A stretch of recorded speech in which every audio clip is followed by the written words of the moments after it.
Hello and welcome to Horror Boys. It's a podcast on the internet.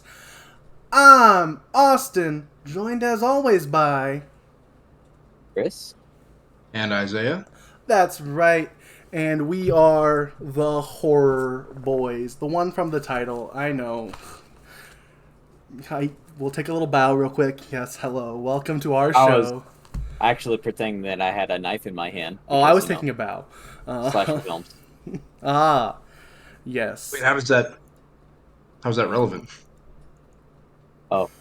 Well, we're reviewing like two of the greatest slashers in history, so... Oh, yeah, okay. Oh, yeah, because I thought it was kind of relevant. This is a horror movie podcast where we review horror movies. I should correct myself. Not the greatest the greatest slashers, but definitely the two most infamous slashers in history. I don't know. I feel like they're probably considered still some of the greatest. There's not a lot that maybe That's also true. Like Michael's up there. You could throw in Michael, but other than that, I feel like these are definitely the two. The two of the slashers horror movies. That's ever. right. We're talking about 2003 classic. I say, cringing immediately, Freddy versus Jason. Yeah. This is a dream film for a lot of people. It was in developmental hell for something like 17 years. But yeah, that's accurate. But yeah, let's just jump right into this. I have notes. I have some fun facts. Let's get to them. We open with Freddy himself narrating over him burning a kid's doll and then probably killing her off screen, and then he's making a scrapbook where he's very suggestively licking the picture before he puts it in, because I guess at this point we are just saying, hey, those undertones, we're almost going to guarantee them here. He almost definitely did horrible things to that child before he murdered her. Yeah. Almost certainly. Like, it's not said. We're not in the reboot quite yet, but we are saying that he did it without saying it. So he did that. So that's a thing. Thanks, movie. I really wanted to take it. I mean, to be fair, it's always been hinted at, so it's fine. I get it. And it's not fine, but you get my point. You get what I'm saying. During this, it's not fine, but also it is what it is. I'm not mad at them going there for this story. It's something they've been hinting at since the first movie. I find. Yeah. We then, during this little narration segment, we also see Freddy die again. They did, for some reason, cut out the amazing Dream Demon deal he got from Freddy's Dead. I thought that's a big part of his lore. Weird. Revisionist history, anyone? Freddy's a Nazi, and that's all we're saying. I mean, oops. What? What? It was a revisionist history joke. Oh. Let's just move past it. Okay. It wasn't a good joke, but it was a joke. It caught me off guard, and I was like, what? What did I miss? I missed some undertones here? Was there a point in this movie where he came across like that? I don't even want to say the word again, because I think YouTube gets mad at us for saying that. No. I mean, Freddy's much worse than that because of, the implied things that he did. But anyways. I'm not going to get into a debate on whether being that or being the thing Freddy is, which one is worse, because they're both atrocities against mankind. And we'll just say that and move on. Agreed. Yeah. No. Then we get a montage of the best nightmare moments, which for some reason are mostly from the first three films. Don't know why. Yeah. Weird. And almost none of the Friday the 13th moments? There were none in this scene. To be fair, this scene was not supposed to be. This is him remembering his... all about Freddy, this is the Freddy. Child... killer / other thing that we won't say. To be fair, I think this wasn't just this was Freddy remembering this. So Freddy shouldn't be remembering Jason's cool kills. That wouldn't make sense. So if we get past that montage, he tells us that he's been forgotten, and that's why he can't do anything anymore. So his plan though is to wake up Jason and have him help them remember him. Woo!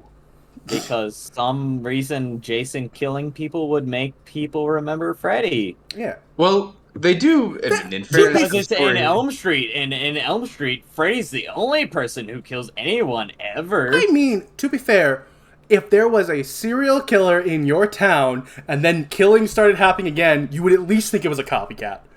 Yeah, right, you got it. Especially with the... And in fairness, they do mention copycats. Yeah, they do, so. like, go in... That's like, yeah. This movie has a lot of flaws, which we will get to as they come. You're pointing out flaws that aren't actually even there yet, Chris. Settle down. All right. You got me. I just hate this movie. Yes. But then we cut through... I think... Oh, is this where we get to the title card yet? No, the title card's coming up a little bit. It's great. Not quite. We're not there yet, though. We Somehow. cut through Jason's mask, because like the shot when we find out that he's trying to wake up Jason, we cut through his eye hole into a scene at Crystal Lake. We have a girl who I don't remember. She doesn't have a name in the movie. I think in the credits her name is like Heather or something like that. Yeah.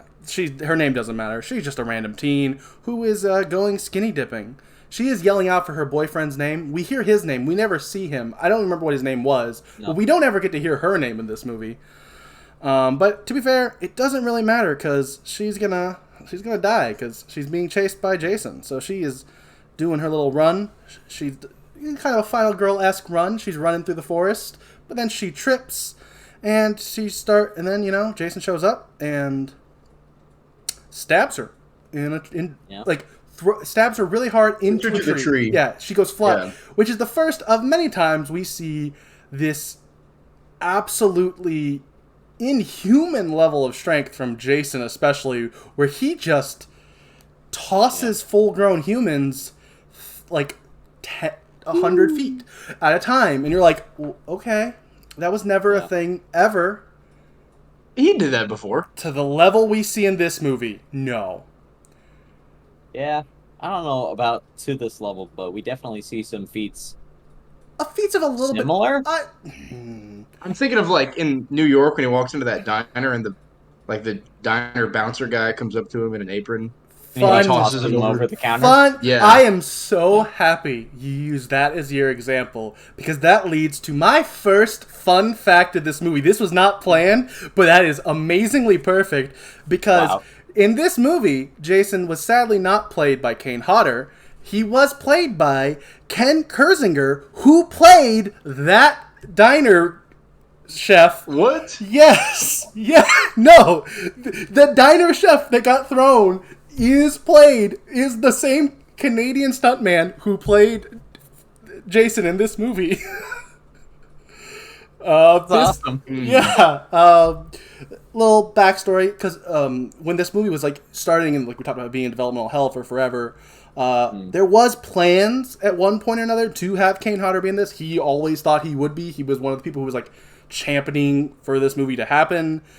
But there's the conflicting reports on whose reason it wasn't happened. Kane Hodder seems to really blame the director, but the director himself says that it was a executive above him that when he even signed on, they already wanted to replace Kane Hodder. So, and the reason is it's a height thing. They really wanted the person to tower over Robert Englund, and Kane Hodder is only 6'2" to Robert Englund's, I think, he's either 5'10" or a 5'11". So, like, it's not that crazy of a height difference. And they got a guy who, once again, conflicting reports. In all the documentaries I watched about it, they refer to him as 6'7", but his, like, Wikipedia says he's 6'5". So I'm not sure how tall he is, but either way, he's at least 3 more inches taller than Kane Hodder, which does add to the scenes we see against them. This Jason is a towering brute compared to, like, a smaller, lankier Freddy. I'm not saying I care about that, but that was the vision they wanted. They wanted a giant over him. I mean, I will say, watching this the first time through, I did not notice, like, a significant height difference between the two. I'd say the scene where it's the most noticeable is, we'll get to later, but it's the dream boiler room. You can really tell there's shots that are in profile of the two of them, and he definitely does look probably more imposing there than Kane Hodder would have. Do I care? Not really. Because I love Kane Hodder. He's my favorite Jason, and I definitely think that this Jason, he's not Kane Hodder level. He's not bad. He never took me out of the movie, but there was never those moments where I went, oh, no, that's he didn't have that Kane Hodder touch. Jason. Yeah. Another reason they specifically wanted him was because during like the casting process, they apparently he had very they really liked his eyes, and they really wanted Jason to have sympathetic eyes in this movie, which there are a lot of shots of like his eyes being sympathetic.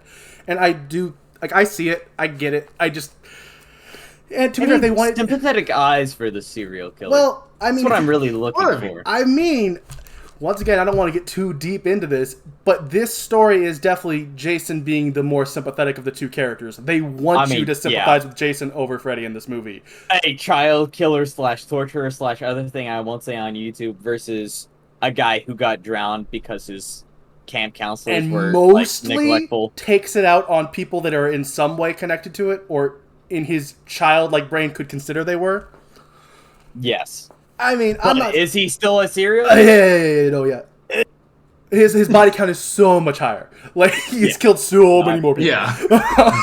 But they wanted him to be more sympathetic. Also, one last fun fact about Kurzinger. In that movie, this is actually not the first time he played Jason, though, because in that movie, he was stunt double for Kane Hodder in the cop car crash scene. So, he did play Jason once when he got run over by a cop car. Or not run over, but hit by a cop car.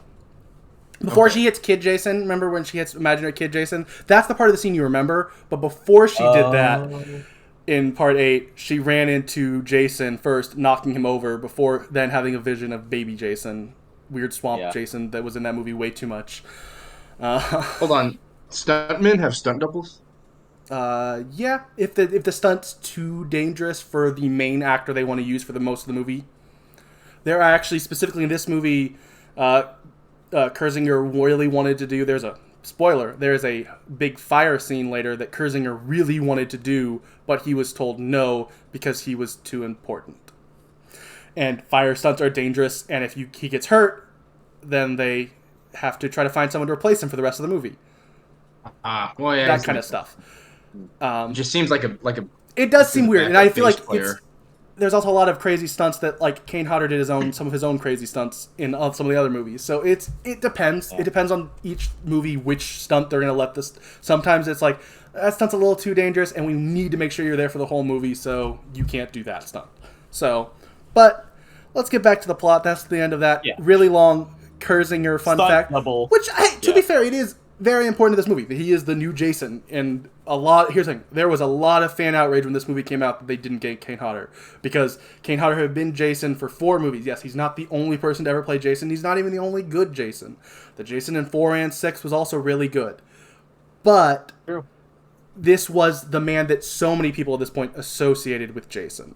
And they wanted to see him and Robert Englund go up against each other, because those were the people they thought of. But, the studio exec said, hey, he's not tall enough. And I don't agree that he needed to be taller, but he technically was not as tall as the guy they got. So technically, he was not tall enough for the vision. For some reason, a studio executive, it sounds like, if we're going to take Ronnie Yu's word for it, which he seemed actually really passionate about this movie, so I want to believe him. Studio exec said they wanted someone taller. They went with someone taller. So now we have this Jason. He stabs this girl to a tree, and then Pamela shows up, and she prayed. Well, not the Pamela you care about, which we're immediately going back into fun facts from the documentary. They really wanted to get Betsy Palmer, because why the heck wouldn't you? She's Betsy Palmer and she's amazing. But she read the script and said the lines were awful, and she said no. And fair the enough, dialogue in this scene especially awful. Is like, this whole movie has some rough dialogue, but I would argue dialogue alone, some rough dialogue, more like all of the dialogue is god awful. I'm not going to say all. I think there are a couple characters that have some really good portrayal. I think Freddy has some cool dialogue occasionally. I think Officer Stubbs is fine. I also think Mark is great, and Will to a slightly lesser extent, but we'll get to those characters when we get to them. And we'll agree to disagree. You don't like Mark? Because the rest of this is 100 grit sandpaper rough. Oh, most of the acting is atrocious in this movie. I just think there's a couple examples of good work. Yeah. But yeah, Pamela, the actress is doing the best she can with the dialogue she's getting and not being Betsy Palmer. But yeah, she's telling him to, hey, go wake up and, go to Elm Street to help them remember. And then she turns into Freddy. It's been, Yeah. And this is also, we neglected to mention, a mental afterlife Yeah, for maybe they're Jason. in hell, maybe they're not. Like, Well, it's got to be a dream if Freddy's there, yeah, but right? do you dream? Do you dream in hell? I don't know. Well, also Jason is still alive. We see his beating heart and everything Yeah, because Yeah, he can't maybe it's die. implied that Jason is some like eternal state of slumber yeah, where he's always Yeah, dreaming, he's and dormant. Yeah. his mom's like, and I "Ooh, guess go just feel free. I'm your mama." the love of his mom was enough to bring him back fully to life. Which, let's be honest, that completely fits the Jason character. Nothing about that surprise. Like, yeah, sure, no, that would be how you should bring Jason back. Makes sense. Yeah. But yeah, so now we get a new metal song over the title card. I'm rocking out. I'm enjoying it. It's epic. It's new metal. You can hate it, and that's completely fair. I love it, really but I understand if some people don't. Then we get introduced to 3 of our key characters, including our final girl. We get introduced to Kia, who wants a nose job, Gib, who likes to smoke, and Tori, who has... Well, not Tori, Lori. Lori, who has big breasts. That's their character traits that we see in this movie for the most part. Fake breasts. Yes. Oh my goodness, they are so fake. It is the early 2000s, and everyone has had a boob job in this movie. And so these... Maybe men included. I don't know. Yeah, I think... I don't know. I'm just saying, Jason, at the very least, might have had some butt implants because he was caked up. Jason, double caked up, killing those kids. But yeah, so to move on, these characters, we're playing some classic, F, Marry, Kill with of the Three Stooges, and also just being the most insufferable characters in the history of either of these franchises. By golly, were these characters, and yes, there's the trope, and we've talked about it to a point of, like, especially the Friday the 13th characters, where there'd be characters you're like, oh my gosh, these stupid kids, I don't care about them. This, maybe I want to give... They are the epitome of people who are only there to die. And it doesn't help, like you mentioned, this is that early 2000s, post-Scream, where every character in every movie has to be a snarky little jerk. And so they are all... Just begging for death. Yeah, and they're they're just all annoying. Like we mentioned, Kia, this is the scene where we find out Kia wants a nose job because she doesn't like the way her nose is. It's like why we hear... And it doesn't get better in this next scene as we get introduced to even worse characters when Trey and Blake show up with some beer. Gib and Terry, they go off... Not Terry, I forgot to read... I thought his name was Terry, but I crossed it out when I found his right name. Gib and Trey, they go off to make out. We also find out around this point, though, that Gib is maybe the worst character in the history of any movie ever. Good golly, the misogyny from this man. He walks in, he kisses her, and goes, "Ugh, I told you not to kiss me after you smoke." Then when they go off to, play some... No. It's Gibbs's... He doesn't like being touched. That's later. That's a different scene. Oh my gosh, there's even more. This was the first scene. They're just entering the house. When they first walk into the house, Gib gives him a kiss. He's like, "Ugh, I told you not to kiss me after you smoke." Then, before they leave to go off and play harmonica, he goes, "Don't make me ask you twice." Like, he is the worst character ever. Trey is basically asexual before they realized asexual was a thing at all.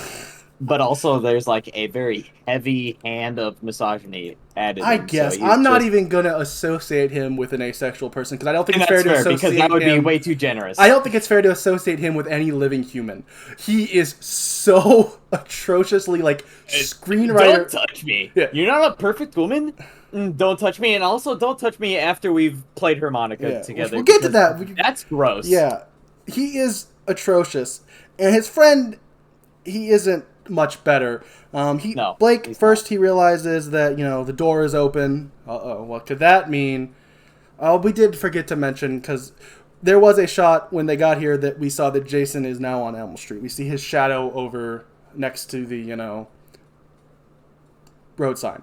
Couldn't remember the name of that. Couldn't remember the word road sign. Because if you forgot, Freddy is trying to use Jason Mm-hmm. to help the teens remember about Freddy Yeah, you understand. dying Yeah. and being forgotten. Yeah, you understand. That is the plot. Oh, also, one last not even fun fact, but just something I feel like needed to mention. I guess it's a fun fact. Kia is played by Kelly Rowland of Destiny's Child. So, she's a very talented musician, maybe. I don't know. I don't listen to Destiny's Child, but they were a very popular group. And she is, at least in this movie, a terrible actress. She should stick to music. But yeah, there's a fun fact about her. So Trey and Gib, they're off playing harmonica. Right before they play harmonica, just because it's another thing, just to point out how just bad these characters are, and because there are later scenes where I definitely will just kind of gloss over some of their scenes because it is hard to watch. Blake is like really awkwardly getting up on Lori, asking her, hey, you do feng shui, and like it's so bad. Every character, especially in this scene, none of these characters have any redeeming qualities. There are some characters in the movie I think have redeeming qualities. These are not them. I've already said their names, and I'll bring it up when we get to them. But there are characters I think are really well done in this movie. But there are also a lot of characters that are really bad, like these ones. These 5, I guess, I was gonna say main characters, but some of them die so quickly they're not. But these initial 5 kids we meet are all atrocious, and a lot of the other kids we meet pretty insufferable. A lot of the other kids we meet up with later are also pretty so bad. Our main character, whose name escapes me at Lori. the moment, she's Lori. Lori's. Yeah. What makes you? She's, to be fair, so averse to Lori. I mean, she's so like bland and she cookie cutter. The better than anyone else in this scene for sure. But the bar is low. The bar is low. Like Lori would be a character that if she was in one of the better Friday the 13th movies, where we would go, oh, it's Lori, whatever, she's here. In this movie, she's our hero. You wouldn't remember her that's name. the thing. She's the character who's just there in any other movie. But in this one, she's our final girl.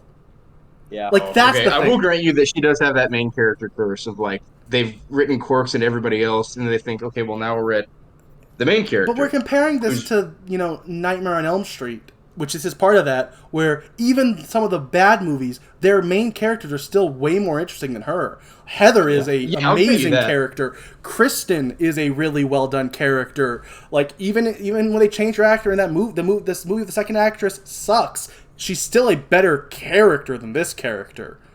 That thing is a final girl. She is so bad. And I feel like I would argue most final girls don't fall under that main character trope.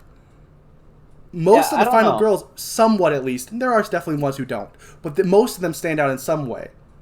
I think the way to most succinctly put it is that the acting of even the main character in this movie feels like the acting of somebody who knows they're in the first scary movie that's been put out.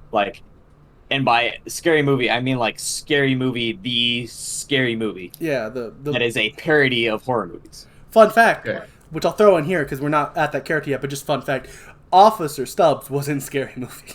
Just throwing it out there.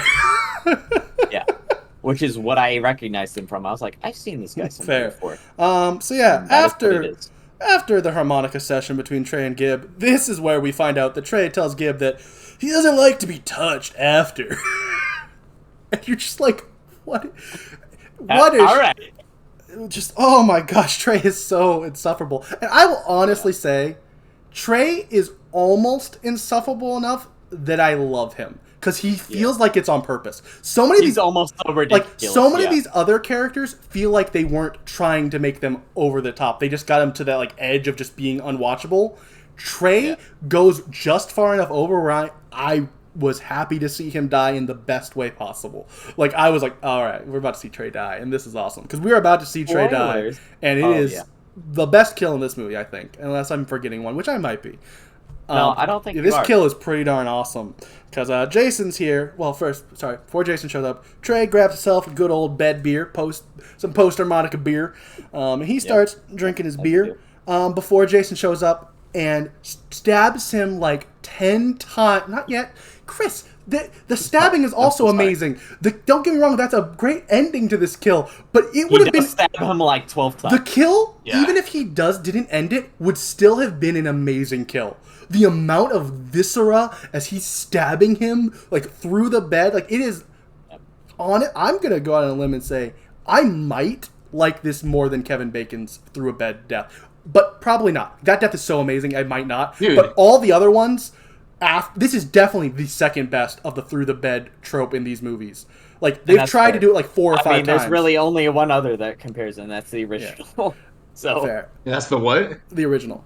Oh, yeah. Okay. Yeah. That one will always be iconic, but this one was amazing. This is one of my favorite kills I've seen covering this series we've been doing. This was really fun, and it's not done like you were teasing at for our, there's more for our video listeners, not our audio listeners. They didn't see you teasing, but this isn't over because Jason then folds the bed up, folding him in half the wrong way. Yeah, his legs, his heels hitting the back of his head. Like the man is folded up, and it is amazing. Yeah, it is pretty good. That did make me audibly laugh out loud, which does not happen during most movies. Then I was like, all right. Then Gibbs sees the blood. She starts screaming, and they all run out of the house. All the teens who are still alive, which is everyone but Trey. They run out screaming, and we get the worst thing that this movie could have done. We get the reveal that we're in the gosh darn Elm Street house. Yeah, baby! Yeah. Elm Street house! I'm kidding. I'm joking. It's a bit at this point. If you haven't figured it out, I don't really hate the Elm Street house. It's just funny to make fun of it. This is the bit. The bit is you saying that it's a bit. Yeah, deep down, I know that you I loathe it entirely. Here's the thing. I will say it might have not started out as a bit. When it happened in the third movie, I was mad because it didn't make any sense. Why is it still here? Yeah, by the fourth movie, I was like, oh, I guess this is just a stupid thing we do. Okay, fine, whatever. And let's once again, like I did in New Nightmare, I will point out it actually makes all the sense in the world for it to happen in this movie. I kind of disagree. They don't ever really connect it. I think Jason is being... Well, Jason is coming to Elm Street Jason's to being help sent revive Freddy. Yeah, Jason was sent to Elm Street. To Jason. Jason was sent to Elm Street by Freddy to be there, I think. I mean, maybe he helped guide him. You're right. It wasn't directly said, but For that particular house, okay. Now I'm arguing with myself. Because when, Stubbs discussed it with Evica, he does say, doesn't it seem funny that it was in the exact same house as that boyfriend that got murdered in his bed? Well, yeah. He says he has a line like that, right? Maybe. Quite possibly. I don't remember. I blocked out a lot of this movie. Because a lot of this movie is bad. You should. Anyone who has watched this movie should block out most of it. It really sucks. We've seen far worse movies. I'll save that for the end of the podcast. I'll share my opinions at the end of this too, which might surprise you. What happens? The cops... We have cops show up. They think it must be Freddy Krueger. Well, one of the cops does, and the other cop goes, "Oh, don't say that name." Because this is the moment. This is the moment where we find out that a lot of characters in this movie do know Freddy, like a lot of the adults and stuff, and they are trying to suppress the memory of him. They are doing, which here's the thing, it worked. Understandably so. Having people forget him had him go away. So once again, that's a theming device that I don't know if the movie did perfect at. I respect that it was there at least. I'm like, that makes sense. The adults should be doing that. Good. Yeah. Now we cut to the police station, and we have Officer Stubbs, who, here's the thing, I will say, Officer Stubbs, not the best character ever, but in this movie, top 5. It's a very low bar to hit for the top 5, but he makes it. Yeah, that's fair. He does make it. He talks to Lori for a little bit. She doesn't know anything, so he leaves her. And then Lori, as she's, there, she remembers the name Freddy right before she falls asleep. Uh-oh. Lori is now in an abandoned police station. And, she's following some bloody footprints that are disappearing, I think is what they're supposed to be. It just looks like blood drops. But she's following these weird blood drips that are disappearing. One of the few times the CGI blood doesn't look atrocious in this movie, because this is that peak 2000s horror movie where they went, but CGI blood is easier and cheaper. Dude, it seems like it's not. I don't see any calculation where they could just like whip up some chocolate syrup and like red food coloring and use that. But well, yes, they were totally all in for it. You were right. I think you are slightly underestimating how much blood you have to use when you're using practical blood to make it work well. So I'm not. I am a huge proponent of practical gore effects. There is no CGI gore ever touches practical. I believe that wholeheartedly. But corn syrup is relatively cheap, and when you put red food coloring in corn syrup, that's basically blood at that point. It's not exactly, and the fact of the matter is, it was cheaper to use CGI. That's why they did it. That is like the accepted belief. At this point in early 2000s, CGI was not that expensive to use yet. Like, it wasn't expensive, especially the quality they were doing. At that point, it probably looked close enough to blood for the people at that time. Maybe. I don't know. I'm not defending I'm not defending. Nowadays, it does not hold up, and that's all that matters to us. I also want to say that I'm not defending that I think CGI blood was the right choice to do, especially because this movie, I believe, I didn't actually look at the exact numbers, I believe is the highest grossing Nightmare on Elm Street movie because of like timeline and how big of a deal this was. Like, this movie made so much money. There is no. Let's say it is. Maybe who knows? I've always heard that it's because CGI was cheaper. Let's say it isn't. Let's say it. I'm gonna go with it saying it is. Who cares? They made enough money. They could have definitely used practical. There was no excuse. But they used CGI and it looks bad in most of the movie. I will say these blood drops though looked okay. Then they walk past some classic Harry Potter posters with moving faces in them. They're following her. They do that. The moving children posters. They're staring forward and then they follow her. Ooh, creepy. Then so Laurie scary. finds a little girl with her eyes cut out, which I guess the implication is this is something that Freddy must have done to a lot of his victims back when he was like a human, maybe. But like, if so, like, dang, creepy. Yeah. Because I can't tell for sure, and I didn't see anyone else mention it. I can't tell if this is the same girl from the opening scene. Right. I think they looked similar enough that part of my brain went, is that supposed to be the same girl? I don't know. Maybe not. But yeah, the story makes it to where you can kind of, the interpretation you cut both ways. Yeah, and this little girl with her cutout eyes, she tells Laurie that Freddy's coming back. Then Laurie is now outside of a bleeding mausoleum, which I actually think might have been her house in like the first shot you see it and the blood starts coming out and then it turns into a mausoleum, the like classic dream thing. Or it was a mausoleum door the whole time. I couldn't tell exactly. But there's a bleeding door. It's at the mausoleum at the end of it. And they're back, baby. The actual stars of the franchise. Not that Elm Street house. That's right. It is the Singing Kids, baby. They're back and they're hitting their hits. They're jump roping and they're jump roping and singing 1, 2, Freddy's coming for you. Woo! At last. Yeah, they're I was back. waiting for them. They're the stars of the movie, for sure. Yeah, they're back. Where was I? I lost my place. Oh, and then Freddy does show up, and he boos her awake. He goes, boo! And she wakes up. And I'm just going to keep going, and cause Chris is gone. I don't know where he went. He didn't say anything. So we're just keep going. Yeah, he said he's taking a whiz. But, Did he? Oh, I missed that. Mm-hmm. Yeah. Okay. Oh, he must. Well, this is something weird. I mean, something that is ripe for discussion is, well, okay, they kind of explain why Freddy wakes her up. I mean, because he says later on, oh, he's not strong enough yet. He's got to collect their screams like in Monster Inc. Yeah, to gather up the juice for it. Uh-huh. I did find it strange that Jason killed exactly one teenager and just bounced. Yeah, no, that was weird. It was a choice. Yeah. Did that stick out to you? No, yes, but no. Like, it's like a little bit of both. Like, it was a situation where I see what you're saying, but also it didn't like stick out. I was like, wait, what? It was like, okay, whatever. I just moved on because we immediately went to the next scene. But I do completely see your opinion there and do think it is a 100% valid opinion. Like, yeah, no, why? Why didn't that was weird. That was a choice. Why wouldn't he at least have killed Gibb? Like, at least Gibb should have died there. But at the same point, though, morally, I kind of like the Gibbs death scene later, so I'm kind of okay with her living so that scene can happen. I mean, yes, if we look at it story-wise, did it make sense? No. But, you know... Like, the plots of so many previous Jason movies depend on his, like, insatiable lust for killing once he gets started. He's got to, like, finish that group, but...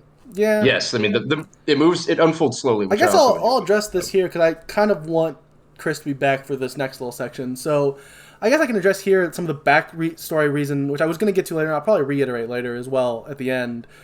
But part of why that scene maybe doesn't make sense was the initial script for this movie was timed out to be 2.5 hours long. And then they had to have a new guy come in and write that script down to the hour and 37 minutes we actually see on film.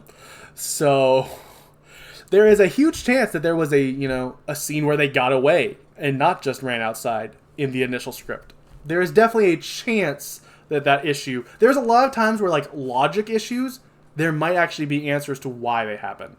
You know? Mm-hmm. Like, there might be maybe in the original script it wasn't, and maybe it wasn't. Maybe that was always a flaw in the movie, and there was another hour of crap they had to cut out to make this movie fit the time, and that was never going to make sense. But there is a chance that there was an explanation for how they were able to get out in the initial script. Yeah. Some kind of escape. Yeah. That would have been nice. Yeah. Like, that alone is, like, some kind of evasion. Instead of... Part of me, like, don't get me wrong, I definitely wanted to cover it, and I probably, especially if the acting was as bad as it was, which it still would have been, I wouldn't have wanted to sit through a 2.5 hour movie, but if the plot was better, maybe it would have been worth sitting through the director's 2.5 hour cut. But I don't think that, to be fair, that cut doesn't exist. Like, the script was cut down before they shot. It wasn't like they shot a 2.5 hour movie and then went, oh, this is too long, let's cut it down to an hour. Yeah. So, but yeah, now after she wakes up, though, we head over to Blake and his Alex Jones-looking dad. Boy, howdy, oh my gosh, does this man... I almost forgot about that. That was the first thing I noticed about. I was like, Alex Jones in this movie. He's like, so Alex Jones. He's about to, tell him about conspiracies and tell him he's probably the frogs that are turning into other frogs. He's gonna tell us this conspiracy theory about how Nancy Wheeler was just a crisis actress. Not Nancy Wheeler. Sorry, Nancy Wheeler's from Stranger Things. Nancy, whatever her name is in this. My bad. Nancy. Nancy. Last name. I don't remember it. Nancy Elm Street. Nancy Elm Street House. Heather Langenkamp. There you go. Yeah. No. But yeah. So maybe. But yeah. But he looks like Alex Jones, and he's like reprimanding Blake for being at this house, and Blake yells at him, kind of understandably so. My friend just died, and here's the thing: Blake's acting's terrible in this scene, but the reason, as is every actor's and / actress's acting in the entire movie. You are wrong, and I will point out the character for you. Except for Freddy / Jason. Mark is a very good actor. You are wrong. He's all right. He is. In comparison to everyone else's garbage acting. Here's the thing. Maybe he's not great, but he was definitely no point when he showed up on screen. He was a pleasant surprise of not being terrible. So I will not stand by you saying everyone was terrible. A polished turd versus a turd is. I think you are slightly nice. I think you are understandably so because you hated this movie being way too hard on that acting and that from him. He did some great work in this movie. Actually, no, you are being extra negative because you didn't like parts of this movie, and I get why you didn't like those parts. All of the movie, I did not like. You are correct. Okay, I'm a little bit more negative on this movie than maybe I should be. Yes, you definitely are, because there are definitely some shining moments in this movie. The final fight is one of the best action sequences in either franchise. Sure. We'll get to it when we get to it. But yeah. But yeah, so after that, Blake hears some noises. He walks out. Freddy gets all creepy, tries to kill him, but he can't. Darn, I guess he's not powerful enough.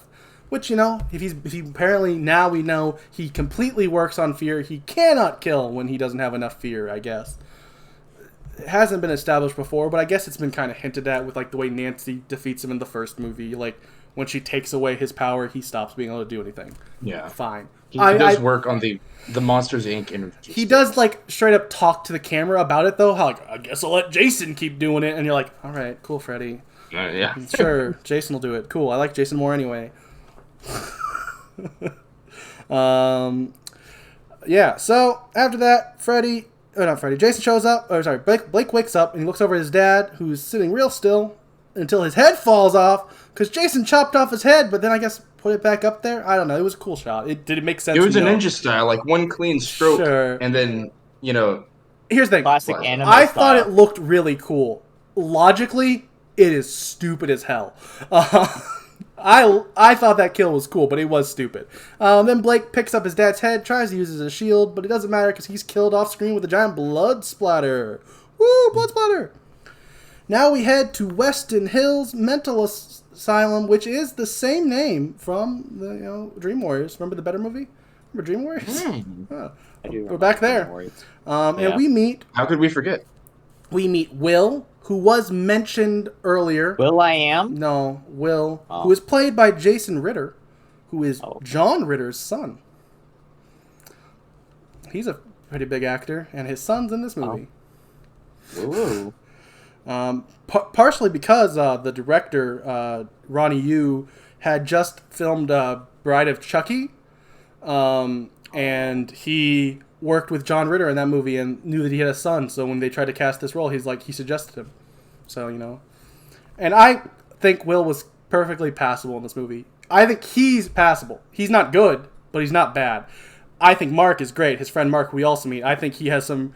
He's one of the only characters in this movie who shows any emotion at all. And he doesn't show... I was going to say, and if you like him in this movie, you can also catch him in Ginger Snaps 2, Unleashed, Ginger Snaps Back, The Beginning, and Anatomy of a Hate Crime. As well as Leprechaun Origins, I believe he's in. Oh, God. His filmography is kind of terrible. I won't lie to you. I mean, if you like his acting here, you can catch him in other B horror movies. I haven't seen Ginger Snaps, but I've heard good things about it. Fun fact about Ginger Snaps. He's not in the original Ginger Snaps. He's in Ginger Snaps 2 and the Ginger Snaps Back. That's the third one. Yes. And all three of those movies, fun fact, the character who plays Ginger in that movie is Gibb, the same actress who plays her. So another connection to Ginger Snaps, apparently. Maybe we're going to have to cover Ginger Snaps at some point. Yeah, apparently. I've watched the original. It's all right. Okay. Yeah, it's pretty good. And here's the thing. They kept her for all three movies. So obviously... But not Mark. He only started in the second movie. So whatever. Whatever. I like Mark. I think he does a really good job in this. This scene is pretty unimportant, though. They kind of just exposit for a bit. This is the point where we find out that Will saw Lori kill... Lori's dad, kill her mom. Yeah. Ooh, what could that mean? Oh my God. He didn't, by the way. That's crazy or not. Probably not. Then Will's friend Mark, speaking of crazy, he acts really crazy, puts his butt up at the thing to try to get a card to help them get out. This is not the point where I really thought Mark was doing, he wasn't doing bad here, but this is not, I want to make sure it's clear. I mentioned Mark being a good actor in this movie. This scene is not the scene where I go, I really like the way he stuck his butt at the window. It really spoke to me. No, the way he put his butt against the glass. I think I remember the scene where I kind of realized I really liked his acting, and I'll get to it when we get to it. But so they get that card, and now they're able to escape because Mark did a good job acting crazy. See, even Mark the character is a good actor. Meta theater. We see it again. Once again in this franchise. What were you gonna say though before I made that joke? Well. Couch in their One Flew Over the Cuckoo's Nest scene, we learned that they're all taking this drug called Hypnosil. Oh, yes, which we, once again, from Friday the 13th, Dream Warriors, the better movie. Yes. I don't remember if they name it in the scene, but it's named in the movie. Yes, there is a moment when Mark is getting his medicine from the orderly, which we already skipped over because it was so unimportant, where he says, hey, here's your Hypnosil. Hypnosil? Yeah. What is this for? It's like, so you can say docile. Yeah. All right. Yes. Then we cut to Lori's dad, who is trying to give her Hypnosil in her juice, but she doesn't drink it before she starts nodding off, and then right after she gets nodded off, she gets woken up by Freddy scaring her. Then she leaves. Her dad really trying to get her to drink the juice, because apparently it seems like every parent is like been secretly drugging their kids to make sure they didn't dream. As you do. Which, as you do if you live in Elm Street. It's either this or you have to be in... all the cool parents are doing. Yeah, it's either this or you have to be in the, Freddy's Dead Elm Street where you just have Roseanne running around, and I'd much rather be here than see Roseanne. Pinching your cheeks. Yeah, I'd much rather have the bad acting of this movie than the good acting of Roseanne. I had quotes around that statement. You guys couldn't see it. She was on Hypnosil, so what can you expect? Was she on Hypnosil? I don't know if they were on Hypnosil in that movie. They didn't go into that. I guess parents just couldn't be scared at that point, because sometimes parents can't be scared. Who cares? This franchise has a lot of dips. This is one of them. They didn't need to be on Hypnosil because Freddy doesn't go after the adults, except for when he does in this movie. Or that movie. Or that movie. Unraveling that movie when he goes after the I don't remember the Doc. When he goes after Doc, he goes into his dream. He doesn't kill him in his dream. He's really ineffective in that dream, but literally in that movie he goes after an adult.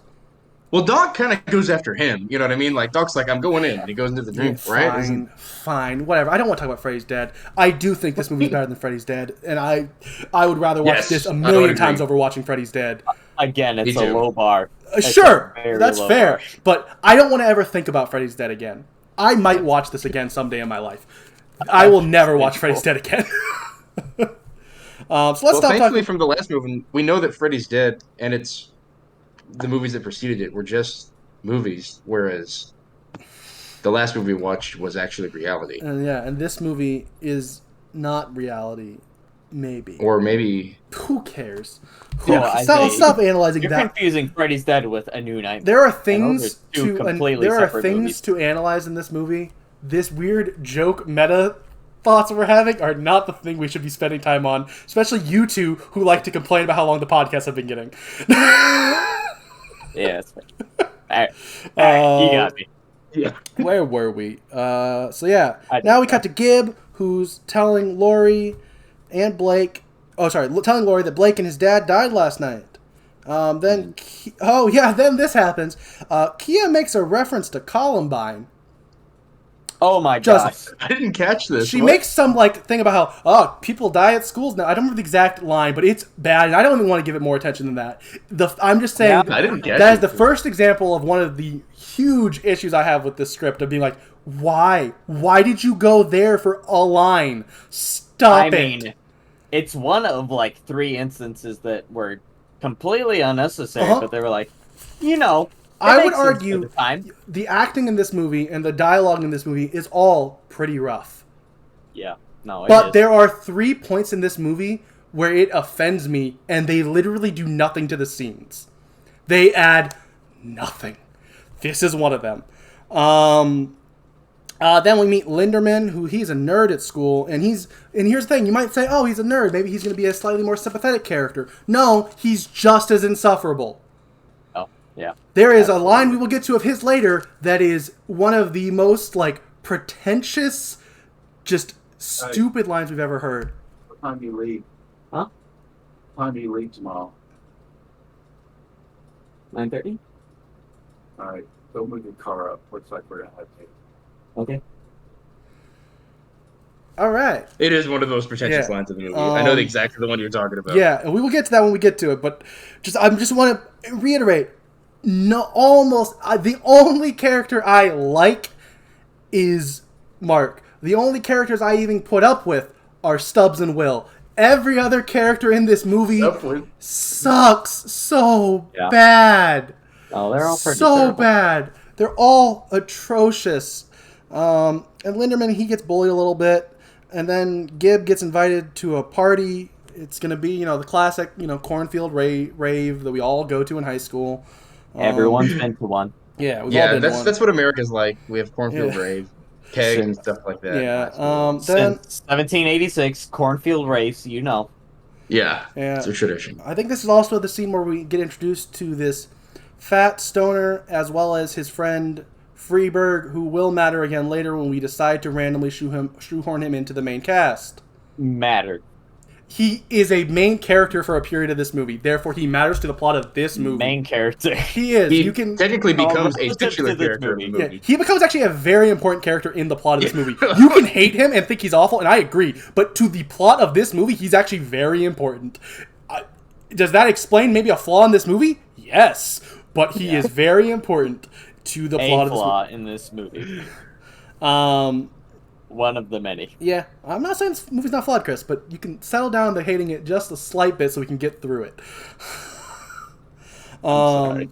I'm not. Then Lori tells Kia and Gib about her nightmares, and then Will's friend Mark walks up, and he starts, as she's talking about Freddy, he walks up immediately and starts singing the 1-2 Freddy's Coming For You part of the song, and he tells her that they sing that because Freddy's coming for you. And everybody starts paying attention. You know, everybody doesn't fear Freddy, and that's not how he gets his power, and we don't know that for a fact at this point. Dude. Well, wait, what are you talking about? Oh, I'm sorry. I guess I'm spreading the fear of Freddy, but also I know about Freddy, and I'm one of the only people who does. That's fair. No. Yeah. It is kind of a Mark should have not said anything because he's the one who knows about Freddy. You're right. No, that's a flaw in the script, not in the acting. I'm not. Yeah. I've never claimed that this script is good at all. Then Will also shows up, and he tells Lori not to be worried, and then she decides to pass out. Then we cut to the hospital where I guess Lori's at, and Kia's having a little dream about wanting a nose job, so she gets her nose pulled off by Freddy. And moving right along, because that scene means nothing. Because for some reason, in that scene where she gets hurt in her dream, it doesn't hurt her in real life. She doesn't wake up with her nose ripped off like she should, according to the rules of this franchise. But hey, whatever. Yeah. Who knows? Yeah. Juice. Will and Mark then go to the library to try and find info on Freddy, but they can't because it's all been taken away. CIA. Yeah, maybe. FBI. Sure. Mark tells Will that fear gives Freddy his strength, which he apparently knows this, but, forgot to, remember that in the last scene he was in. Which, hey, we all make mistakes. Will wants to find Lori before him and Mark leave town to escape Freddy. Then we go to... Wait. What? Oh, I wrote, now we're at the nauseating corn rave. Because... like many times in this movie, for some reason, I don't think I wrote down some of the other times it happens, but there is a stylistic choice to choose to shoot some of the scenes in this movie in the most jarring, slow-mo, choppy crap. Like, it is so rough. It looks like garbage. It doesn't do any... Classic 2000s. Sure, maybe. Early 2000s, I should say. It's atrocious. A slow-mo action scene is where it usually takes place in, the early 2000s, but this scene is just But, no. There's some teenagers at a rave, and they're... I'd argue, I mean, obviously, the one that, started slow-mo in action scenes was The Matrix, which at least wasn't choppy. This is choppy. No, this is more like the Mummy, the Scorpion King, kind of, I think I've only seen that movie once, so fair enough. Rightfully so. Wait, no, sorry. I've seen the Mummy. I love the second Mummy. I'm thinking of the Scorpion King movie, which I've only seen once. I like the Mummy. Okay, so you're talking about? No, that was what I was talking about. You're talking about the We're Mummy. on the same page. Okay, so you weren't talking about the Mummy, Scorpion King, which is the second Mummy movie. You're talking about the spin-off movie, Scorpion King. The movie. Yeah. So you called it Mummy, the Scorpion King, which is the name of the good one. And that's on me. Well, that's on me. By good one, I mean a fun Mummy movie, which those movies are. Also, if you want to talk about offensive parts that don't hold up, that first movie, there is some blatant racism. But we're not covering that because that's not a horror movie. I don't think. I mean, it might be one of those movies that might be somewhat classified as, and you know what? At some point, if you're scared of mummies, then no. I guess technically it is a remake of one of the Universal horror horror movies. So I guess technically maybe it is supposed to be a horror. Whatever. We're not talking about that movie today. Now we have Linderman show. Sorry, I saw Linderman's name and got really excited. It was the scene where we got to talk about his horrible line, but that's like a scene later. First, Linderman shows up and he gets forcefully, like waterboarded with a beer bong by the cool kids, which one of them is that fat stoner from earlier who definitely wouldn't. As a fat kid, we weren't cool. I don't know why he was the cool kid in this scene, but he is. I guess because he likes to drink. So, guys who like to drink are cool. Yeah, alcoholics are cool in the early 2000s. Absolutely. I guess, maybe they weren't. Then we also learned that he's really exceptionally funny. Oh, yeah, he is. Also, he has a name, I think, at some point. Maybe. I don't know. I never wrote it down. He's just annoying, that character. But yeah, then we have a literal one-shot cut to Jason grabbing a pipe to let us know he's here.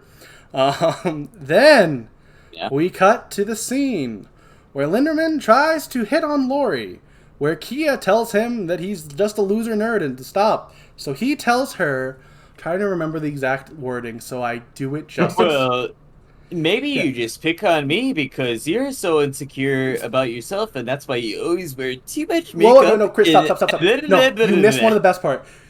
Maybe you just make fun of me, which is actually sad if you think about it. If you could even think at all with all that makeup weighing down your face. And here's the thing, that line is so atrocious. You know what might be the worst part about that line?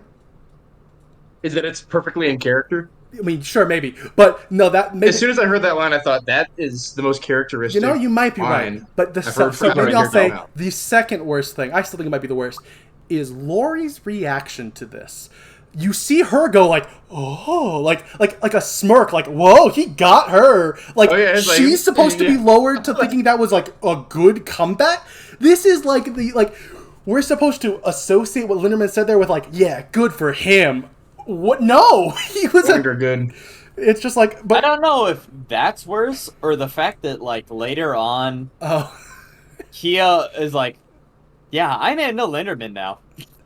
Kind of. They never fully go into that, thankfully. Oh, what? Well, he put her in a place. Well, this is the moment where he earns her respect. Yeah, she realized, Linderman. She realized, oh my gosh, I do care about the way I look. I don't need a nose job. Put on too much makeup. I don't need a nose job. I just need to love Linderman. So bad. Yeah. Yes. For so many reasons. Yep. Mm-hmm. This movie's so bad. Yep. Then we cut to a kind of, honestly, I think actually a really kind of very short, but really like one of the funniest scenes in the movie. We have some of the like other kids there just talking about like how the kids died and like making up their theories. Right as like Gib walks up on them as they're like talking about how her boyfriend died, and I was like, I actually got I was like, oh, that's kind of funny. Like I liked the way I think that's actually the first time we see like Freeberg be funny, which is like the only time we see Freeberg be funny, because he like ends the scene being like, oh, I think he must have been really cool, the guy who killed him, and then she walks up right then. I liked it. It was a stupid scene, but it was a fun scene that I enjoyed. Then Will shows up and he opens up to Laurie. But, before she can react, Kia pulls her off so they can go party, because that's what they're here for, gosh darn it. They are in a carnival after all. Then, hey, what's he doing here? Trey shows up, and he gets Gib to follow him into the corn, and then go to the corn silo, which, once she goes into the corn silo turns into a boiler room.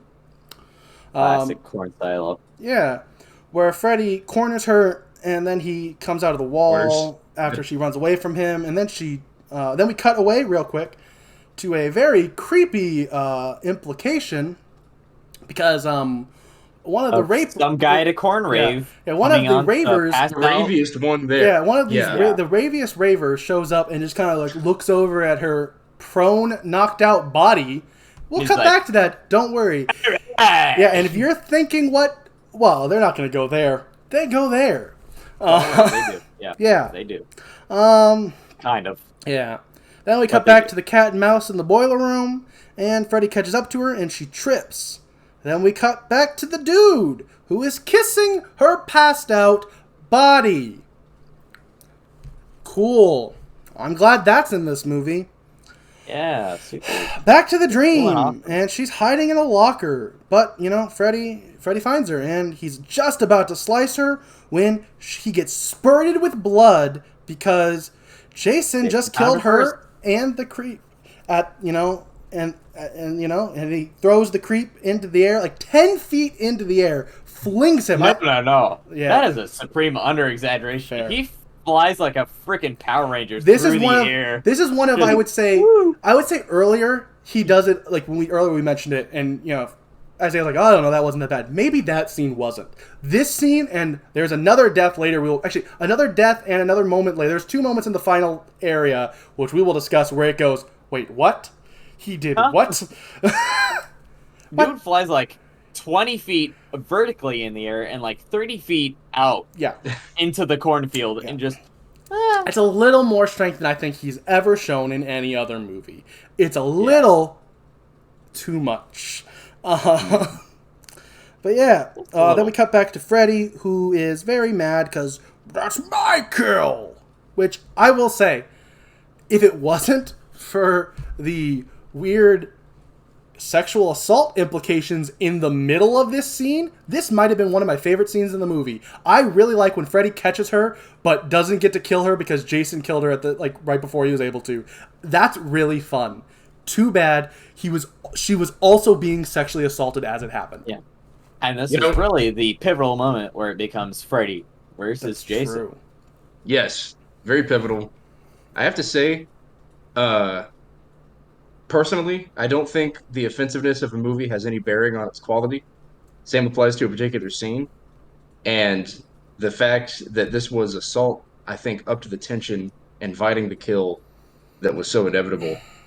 My personal opinion, we can get into that more at the end. Okay. But I don't think, offense in a movie, why not be offended at the fact that they're getting stabbed through the heart? I mean, all kinds of bad things are happening on screen. I think the argument would be the overly graphic, super insane serial killers we see in this are yes, there have been serial killers in the real world.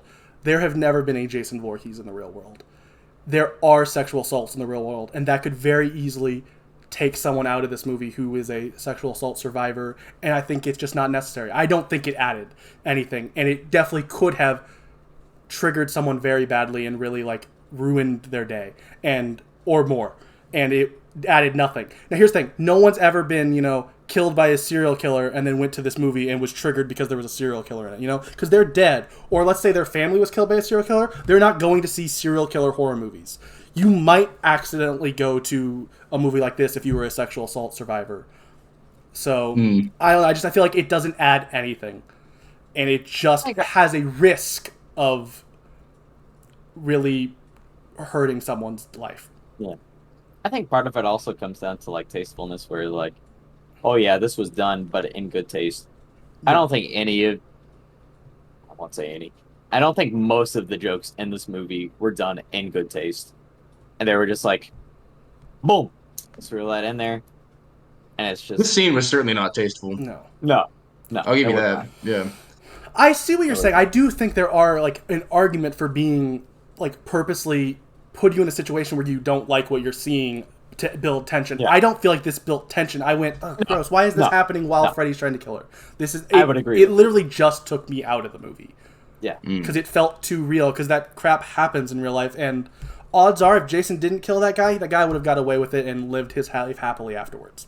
So, I hate to get real down and real there, but that's why I don't want to see that in my horror movie. All right. Okay. Then we cut to this random stoner who we'd never met, and I call him a stoner, but I actually don't think we ever see Fat Boy smoke, but we do see him drinking some Everclear. He's just an intense alcoholic. Yeah. He does smoke in this scene too, right? He takes a puff. Does he take a? I couldn't remember if he took a hit. He might. I don't know, but I mean, if you're drinking Everclear, you have a problem. Well, Chris, to be fair to the character, not to the writing or to the movie, he is only drinking Everclear to try to somewhat explain the scene that's about to happen. Because if he was drinking beer or anything else, it would not have been possible. Even Everclear is very unrealistic for what's about to happen with this Everclear. But Everclear makes it almost believable for half a second. But yeah, so they're both just whatever, dude. They don't care about him. There's literally Fat Boy tells him to go, have sex with a pig.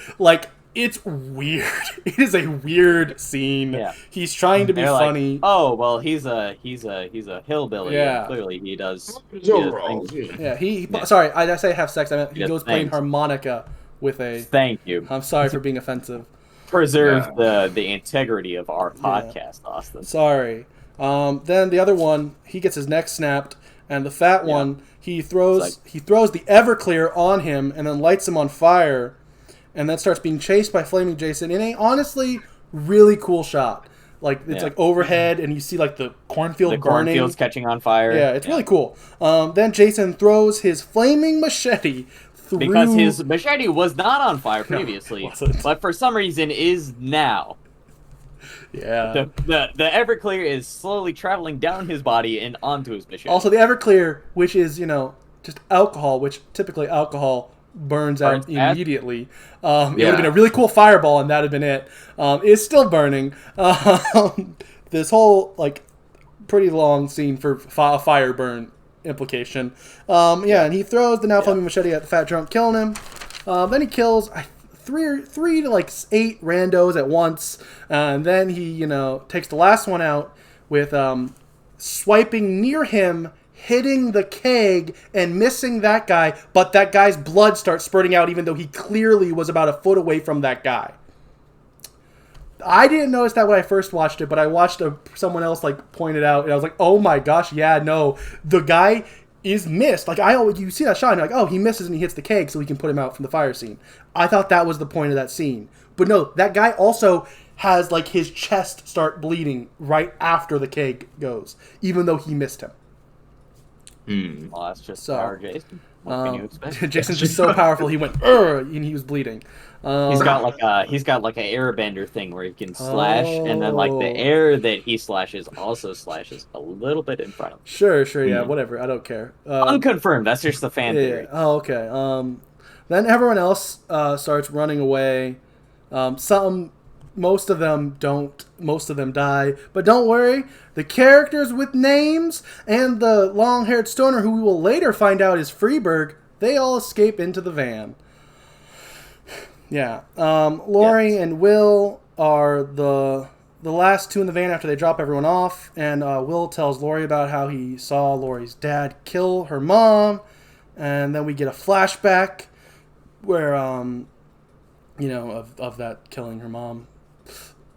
And then we cut back to the real time where Lori starts to run away after her dad starts choking Will and telling him, "Oh, you shouldn't be here.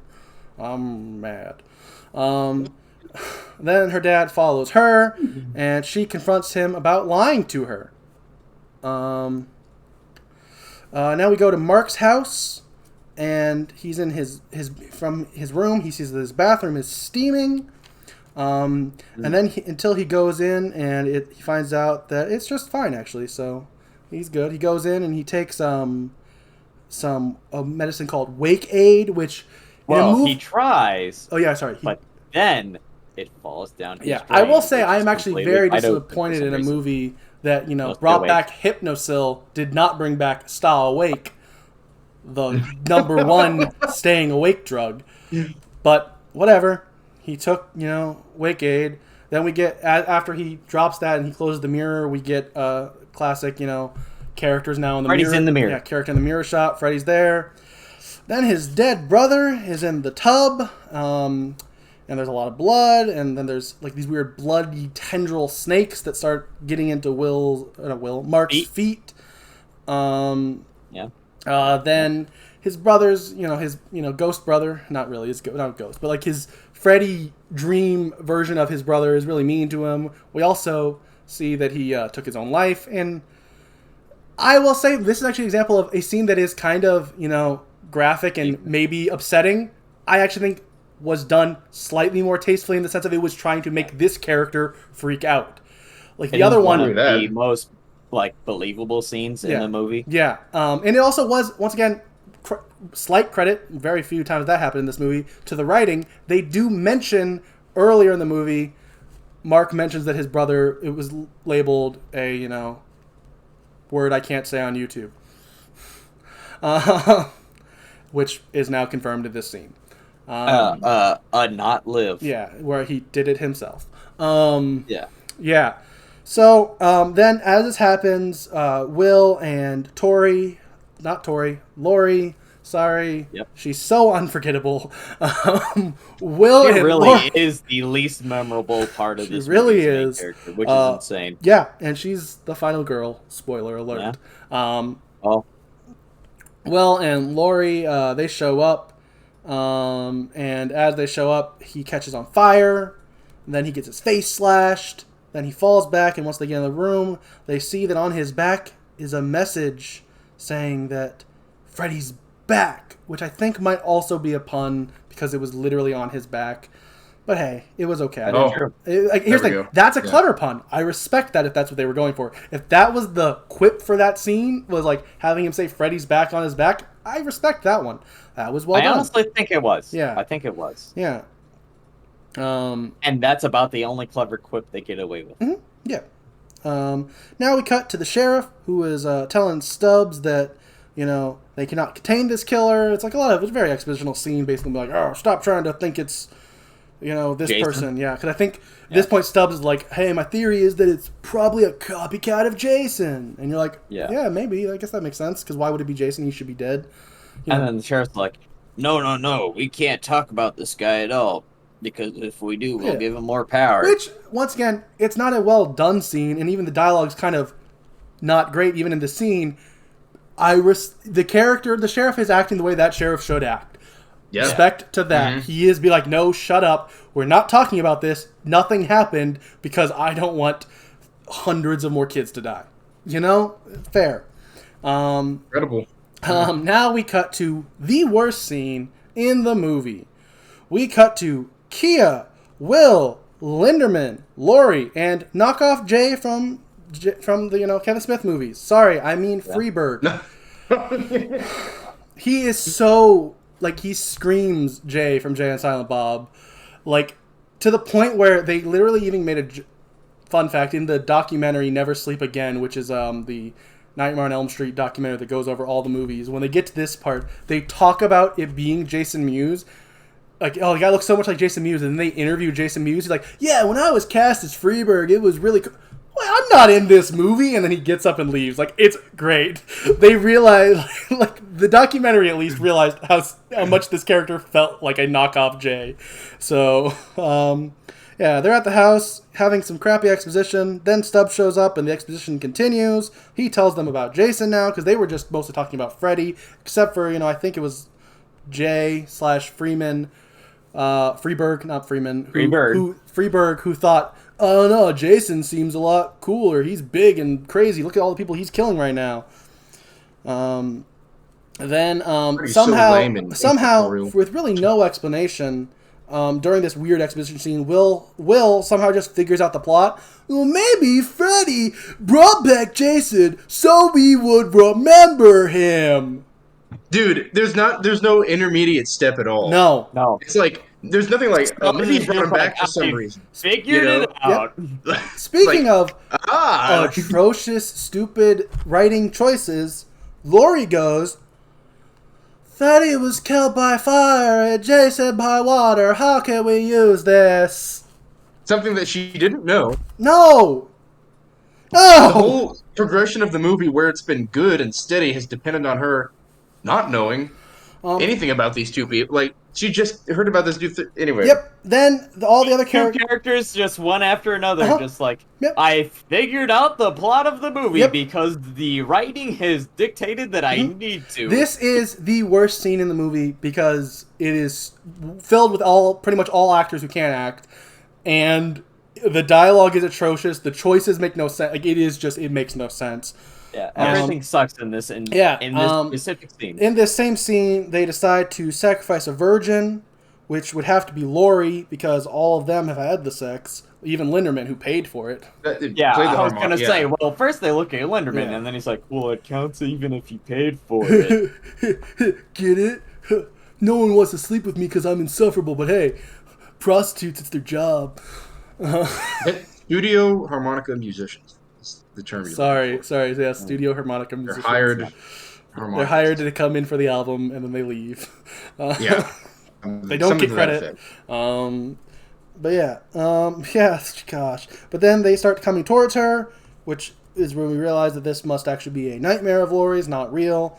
And then they turn in. One of them turns into Freddy. Actually, they all kind of turn into Freddy. The rest of them disappear, and Freddy's there, and he's trying to attack her, but she pulls off Freddy's ear and wakes up. And once she's in the real world, she drops the ear, and it breaks into a bunch of maggots, because I guess now that's what happens when you pull part of him off. Yep. To be fair, we've only ever pulled clothing off of him before, but now if you pull his physical being, it turns to maggots because it looks cool, I guess. That's more green goo. I mean, that's right. It kind of looked cool. The problem was Dude, yeah, we're gooless. What's the deal? Yeah, it should have been weird green and gooey, but it wasn't. And at any point in this movie, Freddy later is bleeding some real blood, but honestly, when we get to that scene, I thought it looked really cool, so I'm fine with it. But then the kids realize, once again, kind of just because they needed to, that they need Hypnosil, because it'll help them stay awake. And, because, Will mentions, oh, yeah, I think they were giving me some sort of drug, and that's why I don't dream anymore. So they head off. They said none of the kids at the psychiatric ward dreamed, because we all took this drug for some reason. Yeah. Well, because presumably they lived. Well, yeah, because they lived on Elm Street. Yeah, which I wouldn't even say presumably. That makes sense. That was a reasonable reason for them to do it. But it just kind of happens to get here because we got to progress the plot. Because this movie is just, once again, like I mentioned when Chris wasn't here, maybe in the 2.5-hour version of the script, it made a little more sense when some of these decisions happened. Would it have made it a better movie? No, because it would have been 2.5 hours of bad acting. But at least there wouldn't be plot holes. Yeah, at this point, Will and Mark were basically just plot devices to progress the story. And the one who, in my opinion, was the better actor was killed first, so we, are stuck with just Will, who's there. Who's okay. Yeah, he's not bad. He doesn't take me out of the movie, but he doesn't add anything to it. Kind of like he's Laurie. He's not quite a Laurie. Yeah, but I'd argue he's pretty similar to Laurie. Neither of them do literally anything for the movie. They're just there. Now they're at Weston. And they split up, and knock off Jay, who I believe at this point officially find out is named Freeberg. He goes off and gets high, because that's his one character trait, is he likes to get high. Because he's like, I need a Jay break. Yeah, because he is... I'm being cased by an undead serial killer. Well, no better time to... To be fair, can you think of a more stressful situation to be in? Maybe mellowing out wouldn't be that bad of an idea. Yeah. Maybe no they all fall asleep. Maybe they all should have on the way over there. Took a couple hits. No better time to be chased by a real life serial killer who's undead, and also a serial killer who chases people while they're having nightmares. Yeah, but no better time to take a thing that's notorious for making you fall asleep. Very, very cool and. But hey, sometimes when you do it, you go into a real cool, music video scene that turns into a really crappy video game scene. No, that's only. Sorry, I said we weren't going to talk about Freddy's Dead again. I'm sorry. And I will never forgive you for that. That's fair. Yeah. There's a mention of there being a guard, so then we cut to him being killed by Jason off screen because he's smushed by a door with a lot of CGI blood that looks bad. Really bad. Oh, no, you're right. That is the guard who gets smushed by the door. Yeah. And then later Stubbs gets thrown through a door. Yeah. That's a different door. After he gets murdered. Different door. Then Kia, Tori, and Will... Oh, I forgot to mention, I think, they all split up. There's multiple not groups. Tori. Is it? Oh. Is it Laurie or is it Tori? Because I wrote Tori here. Still Laurie, not Tori. Still Laurie. Yeah. Still, absolutely still. See, every other time I just misspoke. This time I miswrote. At this point in the movie, I didn't care about her. Not just now she has become Tori. Yeah. Kia and Ori and Will find out her dad gave all the patients the Hypnosil. Her dad's the doctor. Ooh, that matters. I guess not really, not at all. But here's a reveal. Yeah. Well, okay. I will say this about this movie. Implied that maybe the dad killed her mom. Yeah. Which maybe I guess this adds to the he's willing to do this horrible thing to them. Maybe he was willing to kill my mom.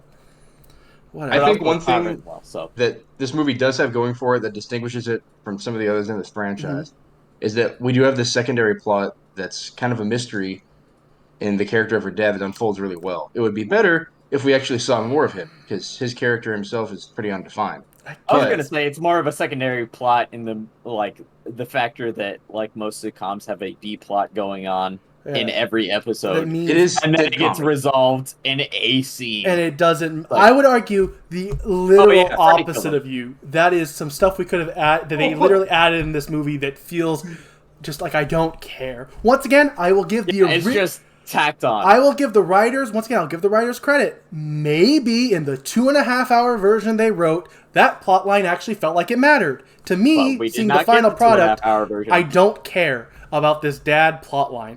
It just feels like it's there to add stakes for a reason for Will to have not been there, really. But it does not actually add stakes. So Yeah. Then we cut to, back to Jay / Freeberg, who's getting high, and Yeah, a as you do. amazing top of the line CGI caterpillar Freddy shows up. Yeah, it's bad. so bad. It's so bad. And the reaction that Freeberg has to it, he's just like, Whoa, yeah, that's "That's a cool caterpillar. I should follow whatever." Because it once does." again, everyone knows cannabis is a big, what's the word I'm looking for? Like it's psychedelic. psychedelic. Yeah, that's the big trait everyone knows about cannabis is its psychedelic properties. Apparently, the writers of this and once again Freddy's dad must have their only knowledge of weed is from the classic film, Reefer Madness. The Dare video? Yeah, no, Reefer Madness, which Oh. which actually might make sense, considering, like we established before Line and Cinema. talked about wrong, New Line put out the copies of Reefer Madness on VHS, not DVD. Makes sense. But yeah, so he gets real high and he follows him. Who Freddy Pillar also does, you pull go. out a cool hookah and do some drugs with him, bruh. That's Which so everyone cool. knows that hookah only has hashish in it, which only typically has tobacco. I mean, that doesn't mean you couldn't. Oh, most people know. No, most people don't know that. That's crazy. I feel like you could also use a hookah for weed if you wanted to. Oh Probably. yeah, totally, absolutely. I feel like most people who own a hookah aren't doing it for what you're describing. Hookah bars, sure. Yeah, that's what you use it for. How dare you assume what people who own a hookah? I Yeah, stand I by don't my know. statement of most people who own a Couldn't hookah tell you. probably Couldn't are tell smoking weed. But whatever, who cares? Who cares about Yeah. this movie? This During movie his, sucks. because apparently he fell asleep immediately from hitting his J once. He's immediately out cold because this is all obviously a dream because he follows Freddy Caterpillar into his nightmare where So he maybe sees, they have smoked weed before. I feel like, yes, weed can make you drowsy. It doesn't send you to sleep immediately like this or that other movie implies. Yeah. But, yeah, so then he goes to the patients. And I'll be honest, this scene is shot kind of cool. It's kind of creepy. It's one of the few, creepy It's one moments. of the few actually creepy scenes Yeah. in the movie. All the patients have their eyes covered and they're all, pointing at him and talking weird. Yeah. Then he goes to grab the hypnosil, but Freddy Pillar jumps into his throat and goes into him, and now is possessing him. And it looks so good and Yeah. believable in this scene, really. At this point, I believe he dumps out all the hypnosil as Linderman does. watches and screams. And the drink. Yeah, oh no! And then wait, more screaming because Jason's here, baby. Yeah, I wish Jason wasn't in this movie. Because I love Jason too much. I just I You don't want him tainted by the don't movie. want him tainted by this. Well, he is the true protagonist. He of is. this He movie, is the really, hero if of you this movie. think He about is the Dude. final. He is the final girl.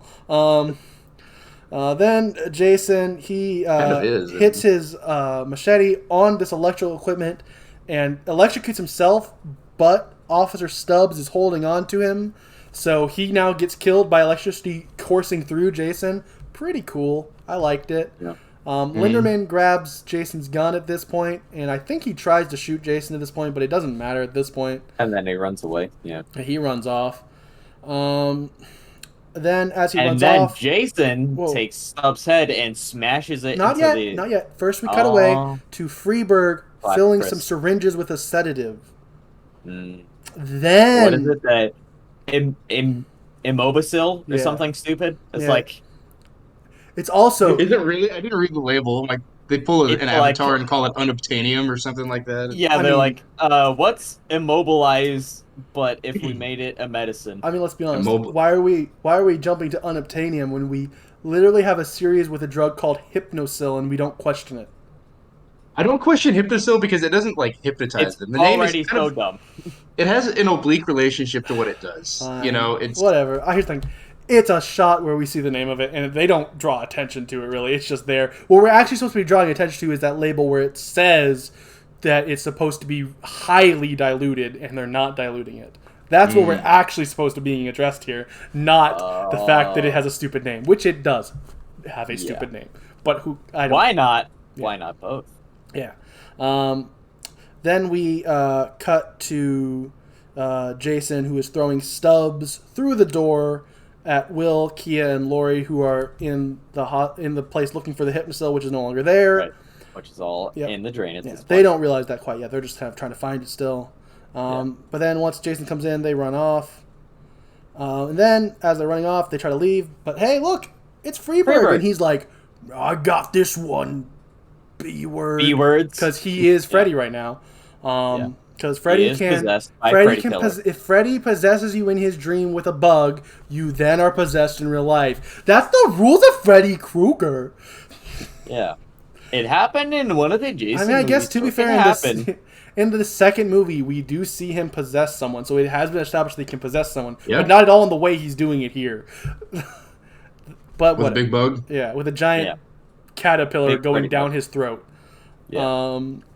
But yeah, so classic. He stabs the sedative into Jason, but it doesn't quite work fast enough, so Jason slices Freeberg right down the middle into two in a scene that for a second looks like crap because it's overdone by digital, but then under it is some practical effects that you do get to see fall to the ground after it. They didn't. Once again, to be fair to the movie, it was 2003. Apparently, cutting those scenes together was harder then because when he starts the scene, he's a real person. Then he turns into the, CGI. Well, he turns into like the prosthetics, like the two pieces of the prosthetic. So they had to use a second of CGI to cover it, but it makes the kill itself look bad. I don't know what that face was. That was his face. That was the Freddy face. Right. Freeberg was having a weird face on. So yeah, Freeberg's dead now. And then I can't tell if while this is happening, if it's the medicine just goes into effect, or if Linderman shooting him knocks him over, and then he passes out. But I think Linderman shoots him with a gun at this point. Linderman runs up and shoots him. Yeah. Then Lori hears, I think she hears because she reacts to it, so I guess she hears it. She hears Freddy's voice telling Jason that they are his children. Or she's just making a weird facial reaction because it's only something Jason's supposed to hear. I don't know. But it looks like she's reacting to it. Now we're in Jason's dream, and his mom is yelling at him and berating him. Then Freddy shows up. Actually, Freddy. Yeah, actually, it's Freddy. So Freddy shows up, and he goes to attack Jason. Fun fact real quick before we get into this scene. Freddy in this scene is played by WWE professional wrestler Rey Mysterio. So my favorite WWE cool. wrestler. He is the stunt. Played by he is the stunt man in this scene. Not a huge part of sight because I don't know that many WWE wrestlers. That's true. But yeah. But Rey Mysterio is really cool. But it's also one of those things where there are many an article that says he did this, and I think there might even be like footage of him taking pictures with them like on set. But there is no other information. You can't, he's never mentioned in any of the documentaries or anything like that. When they mention he's not on IMDb as a stunt performer in this movie. So maybe it didn't happen. I don't know. I read that it did some places, but couldn't get a ton of information on it. And honestly, there are scenes later where he kind of feels like he more is acting like what I would have expected Rey Mysterio would have in a stunt role, which weren't played by Rey Mysterio in those scenes. So who knows? Well, maybe they don't call him Ray Avioso, so Yeah. that's all I'm saying. It's a part of the mystery. sure. And that was my terrible joke for the day, and I will be signing off. I will see you guys later. Freddy goes to attack Jason. You could not improve that. And Freddy gets his arms chopped off. Yeah, he does. Then they regrow. And then Jason gets his butt kicked by, Freddy for a little while. And he kind of throws him around and we get stupid sounding pinball sound effects as he's bouncing around. That is true. Then after he falls to the ground, Freddy drops this hanging boiler or some other thing like that on him. And it doesn't kill him though because he's Jason. So Jason just kind of picks it off. He starts beating up Freddy for a little bit, throwing him around for a little while until he throws him into a water pipe. It bursts. And then there's water. And now there's water in front of Jason. So, oh my goodness, now Jason is scared.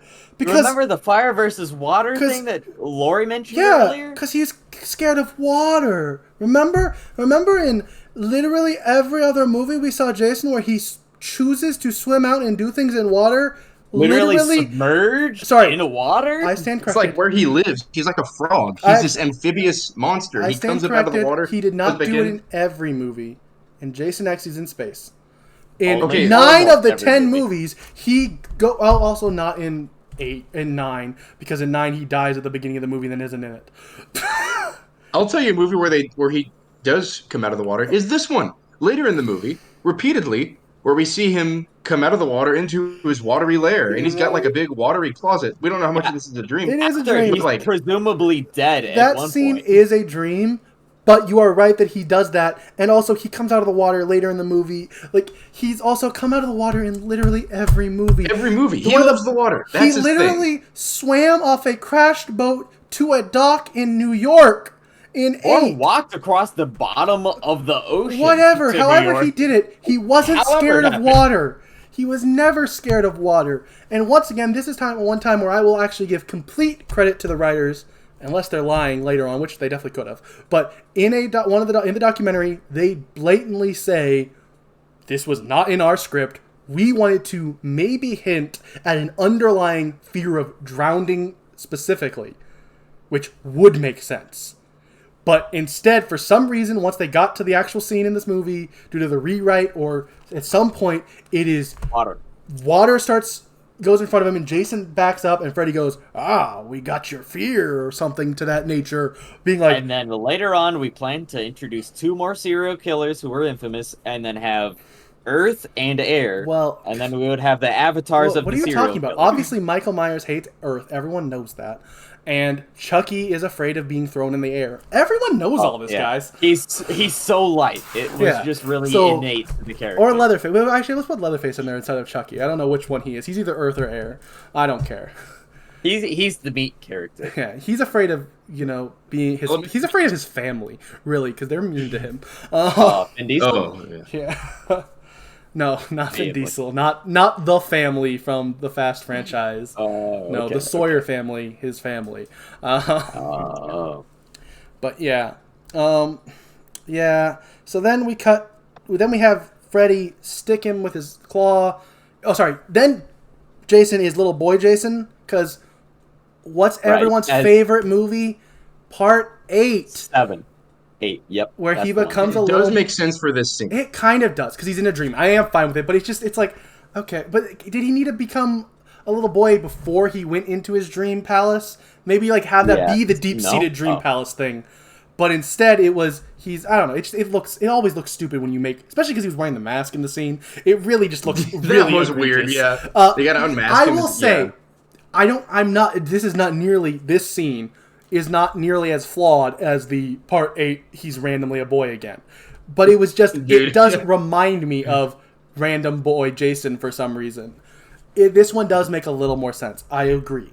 So then once he stabs him through there, we cut to... Then we cut out. Then we cut out. Actually, I think we might have been wrong about him. Actually, I skipped a scene. I'm sorry. We're not even at the point where he's poking him in the head yet. We cut out to find out that the kids are taking Jason to Crystal Lake.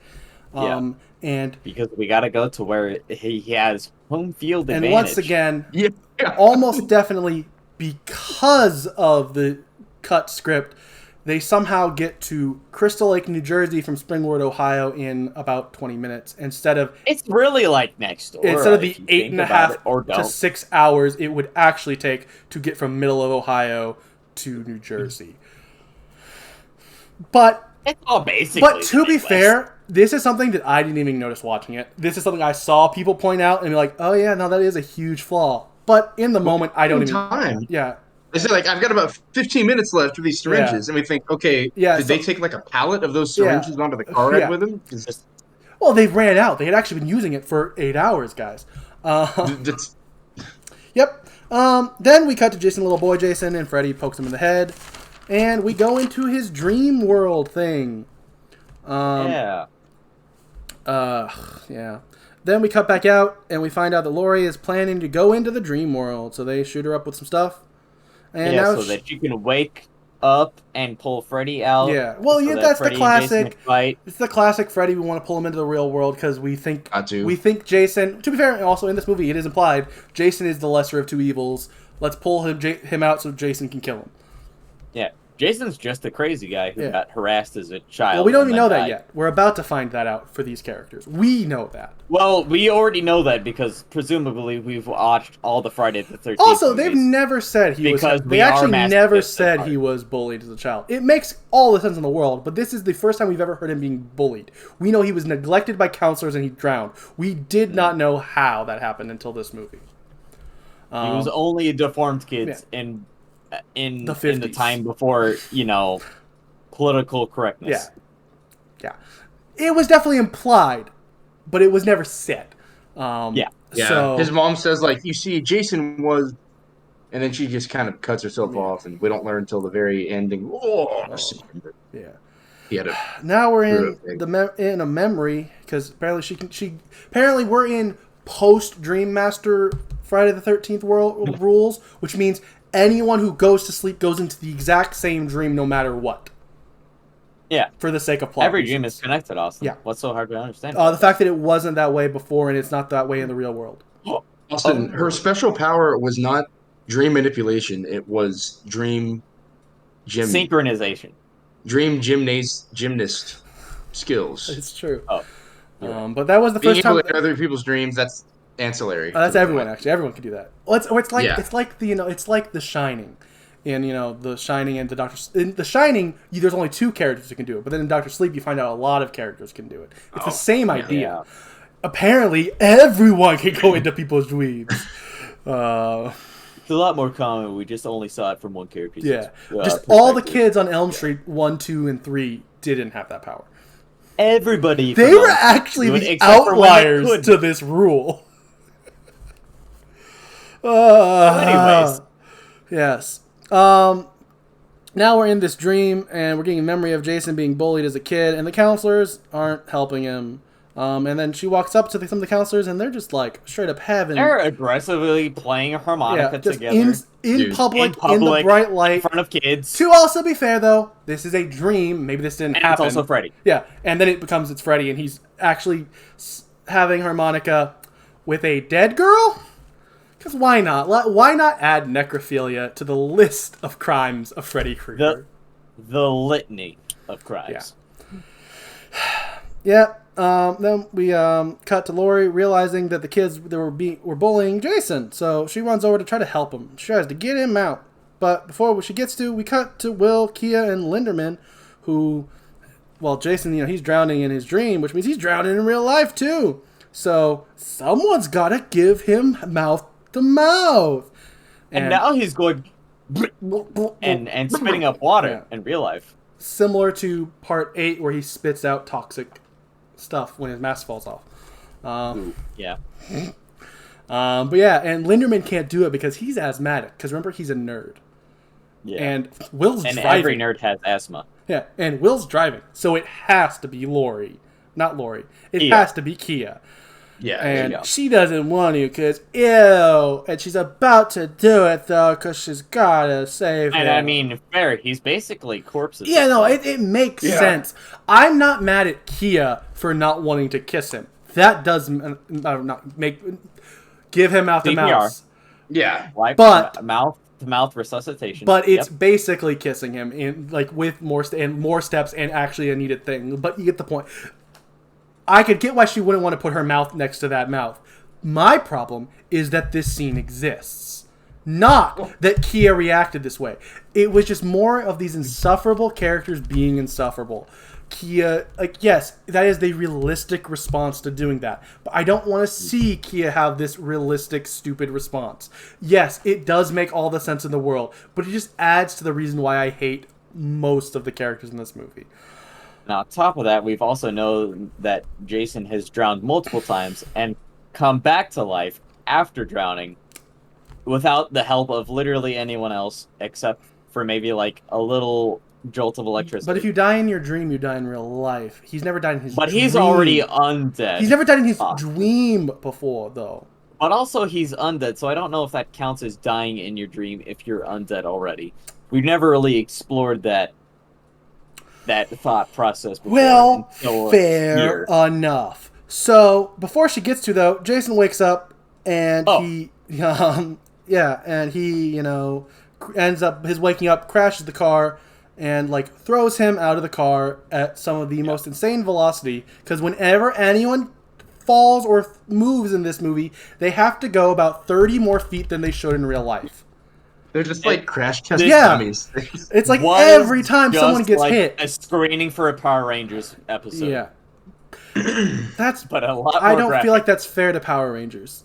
I don't feel like even Power Rangers and their absurdity go as far as these characters do. Because those characters aren't being done by CGI. Those are actual actors who are just jumping and doing flips. And sometimes the acting is believable in Power Rangers. I'm not going to even say that. Power Rangers is children's television. It's got some rough acting. But we're not talking about Power Rangers because that's not a horror movie. I don't know. Have you seen the Dino Rangers? Dino Thunder? Have you seen the Power Rangers live action movie? Because, man, was it horrible. I did. We saw that together. We did see that together. Remember the scene where they jacked off a cow for no reason? Yeah, that happened in that movie. That's a scene in this children's movie. All right, moving on. Oh, sorry. Sorry. A bull. You can't. Cows are female. I stand corrected. But yeah. How dare you? Because the joke is the joke was they thought they were getting the milk. I hate that movie so much. I genuinely don't remember that. I hate that movie so much. So anyway, then we come back to the dream, and now Jason's not in the dream because he's awake. So now Laurie and Freddy are there on the dock alone. Freddy does a really cool pop out of the water onto the dock thing that looks very similar to Rey Mysterio's entrance, but once again, this was not Rey Mysterio. And he's also got this real cool, super demonic looking face in this scene. I actually really love his art style in this. Once in like 4 or 5 times in the movie that like it's not explained why there's a difference between the two. It's just like sometimes he's a little bit scarier. This time he is definitely even more scary than he was in the first time we see him. He also has extra weird teeth, but only for that scene. Yeah, he's got sharp teeth. Yeah, his eyes are a little different. I think his eyes might be different in the whole movie. Actually, I could be wrong. Yeah, about that. The white eyes almost look like Rey Mysterio contacts, and then this movie is just Rey Mysterio. His origin story. But yeah, no, Freddy is really like demonic red demon looking thing. Like he looks really cool in this scene, but he doesn't really get to do anything before he. Oh no, he does. Sorry, I'm sorry. I was thinking she wakes up immediately. No, there's more of this dream sequence. He teleports them to the Elm Street house, of course, because gotta go there. And she screams, which is exactly what I would do if I was at the gosh darn Elm Street house. I forgot I wrote that. The best part is I wish I would have delivered that the way I planned on delivering it when I wrote that, but I forgot that. So I just delivered it so matter of fact, that's what I would have. Oh yeah, I guess I would have done that. The bit is falling apart. It's a good thing this is the last movie. Well, there's the reboot. So yeah, last movie. This is the last movie in the timeline that's convoluted and broken, but this is the last movie in it. Then we cut to Kia and Will, who are taking Laurie's bottle to Crystal Lake, as we find out that Laurie's dad didn't kill her mom in the dream. Because we come back but to it was dream. Actually Freddy who was killing her mom. Which, once again, slight credit to this movie. when we see the flashback earlier, she is writhing around before her dad walks up. Will doesn't see anything, but it does actually imply that she was already like being killed by, like, once again, A little dramatic irony. I will give this movie the credit when it deserves it, because it doesn't deserve it often. And I like to try to be as optimistic as I can when I cover these movies. I know it might be hard to tell over some of these really bad ones we've talked about lately. 2 or 3 times. Really do try to point out the positives when they're there. So she finds out that happened. Then Freddy is Freddy, and which this has been implied before, but so he like straight up like gets right up on top of her, rubs his claws against her leg. He gets real creepy. Talks about, he makes like, a little snide, gross, killing her joke about how it hurts the first time. Like it gets real messy. Yeah, it gets real messy the first time. Right, that's the line. Yeah. Yeah. Once again, it's a scene where, unlike the scene earlier, I'm okay with this scene making me uncomfortable because I feel like it was supposed to. I really don't feel like the corn scene was. Like, even if it was, it didn't feel like it had weight. Well, this scene feels like it has weight because even though she sucks and Laurie has not mattered in this movie, really, besides being the main character, this feels more earned. Slightly. At least maybe because it's Freddy doing it, not random raver. Yeah. Freddy, the known child person. Well, that has never been said until the reboot. Oh, I don't want to watch the reboot. Implied child. Thank you. Implied person thing. Yeah. Yeah. Then as this is happening, we cut back out to the real world where they can't wake up. Will and Kia and Linderman can't wake up Laurie. So Jason shows up and he ends up causing a fire in this little building they're in. He starts throwing them around, including hitting Linderman on this like random spike on the wall. Yeah. He tosses like him a in coat hanger. Yeah, I don't even know. No, it's like a shelf bracket, but the shelf is gone. It is a shelf bracket. bracket. Bracket. For some reason, there's no shelf. Yeah. On the shelf. But yeah, so he goes into this. You think for a second he's gonna die, and he does, but there's an extra scene for some reason with him before he gets to die. So now we cut back into the dream, and we have more of the creepiness. Freddy tries to assault her, but her hand, and we cut right back out to her hand being burned in the real world, which doesn't wake her up immediately, but has her start to wake up just enough where she can grab him with her burnt hand, pulling him into the real world. I feel like that doesn't make any sense. If she was going to get woken up by the fire, it should have immediately woke her up, and she shouldn't have been able to pull him out. I think it was like a reference to, what movie was it where they burned their hand on the that's the first movie. stove. Heather burns her hand on the boiler room. Well, she does that, but there's also another movie where, it's another movie that has like the implied like Freddy creepiness, where she burns her hand on like the kitchen stove because her dad. Is that 7? Yes. No, that's or was that 8? 6. There's only this is the 8th movie. It all blends together, really. That's the 6th movie. So it's the 6th movie. No. Where she wakes up after she burns her hand. Yes, you are right. I forgot about that scene also existing. Because I, once again, have tried to block that movie out of my mind. Fair enough. And then we start the reason we're here. Let's be real. Yeah. It's called Freddy vs. Jason. No one was here to see Laurie or any of her stupid friends. Nope. So now the the start of garbage acting. The start of what I genuinely think is it's just a great fight scene that is broken up by some crap in the middle there. But this part starts really awesome. Jason starts beating the crap out of Freddy for a little bit, including like putting him through one window and dragging him across a wall of just nothing but other windows, like breaking them, like not like it's awesome. Then it ends. It's pretty sick. Yeah, by them walking out and him throwing Freddy 20 feet, 30 feet, something like that, into the air, into another cabin. Once again, Jason is so freakishly strong. He's already a character that you could describe as freakishly strong in every other movie. Then they went, what if we times that by 30 for every Well, now scene? he's extra undead, so he's got even more strength for some reason, even though his muscles should be more decayed by now. Yeah. So he throws him into the roof. Then we cut to Linderman and Kia having a absolutely sweet heart-to-heart scene. Really as stupid heart. Kia- A tender moment. Yeah, for these characters who He dies a literally their noble death. only interaction was him telling her off in one of the most offensive ways he could have thought of after she had treated him badly the rest of the movie. They're now buddies now, or possibly.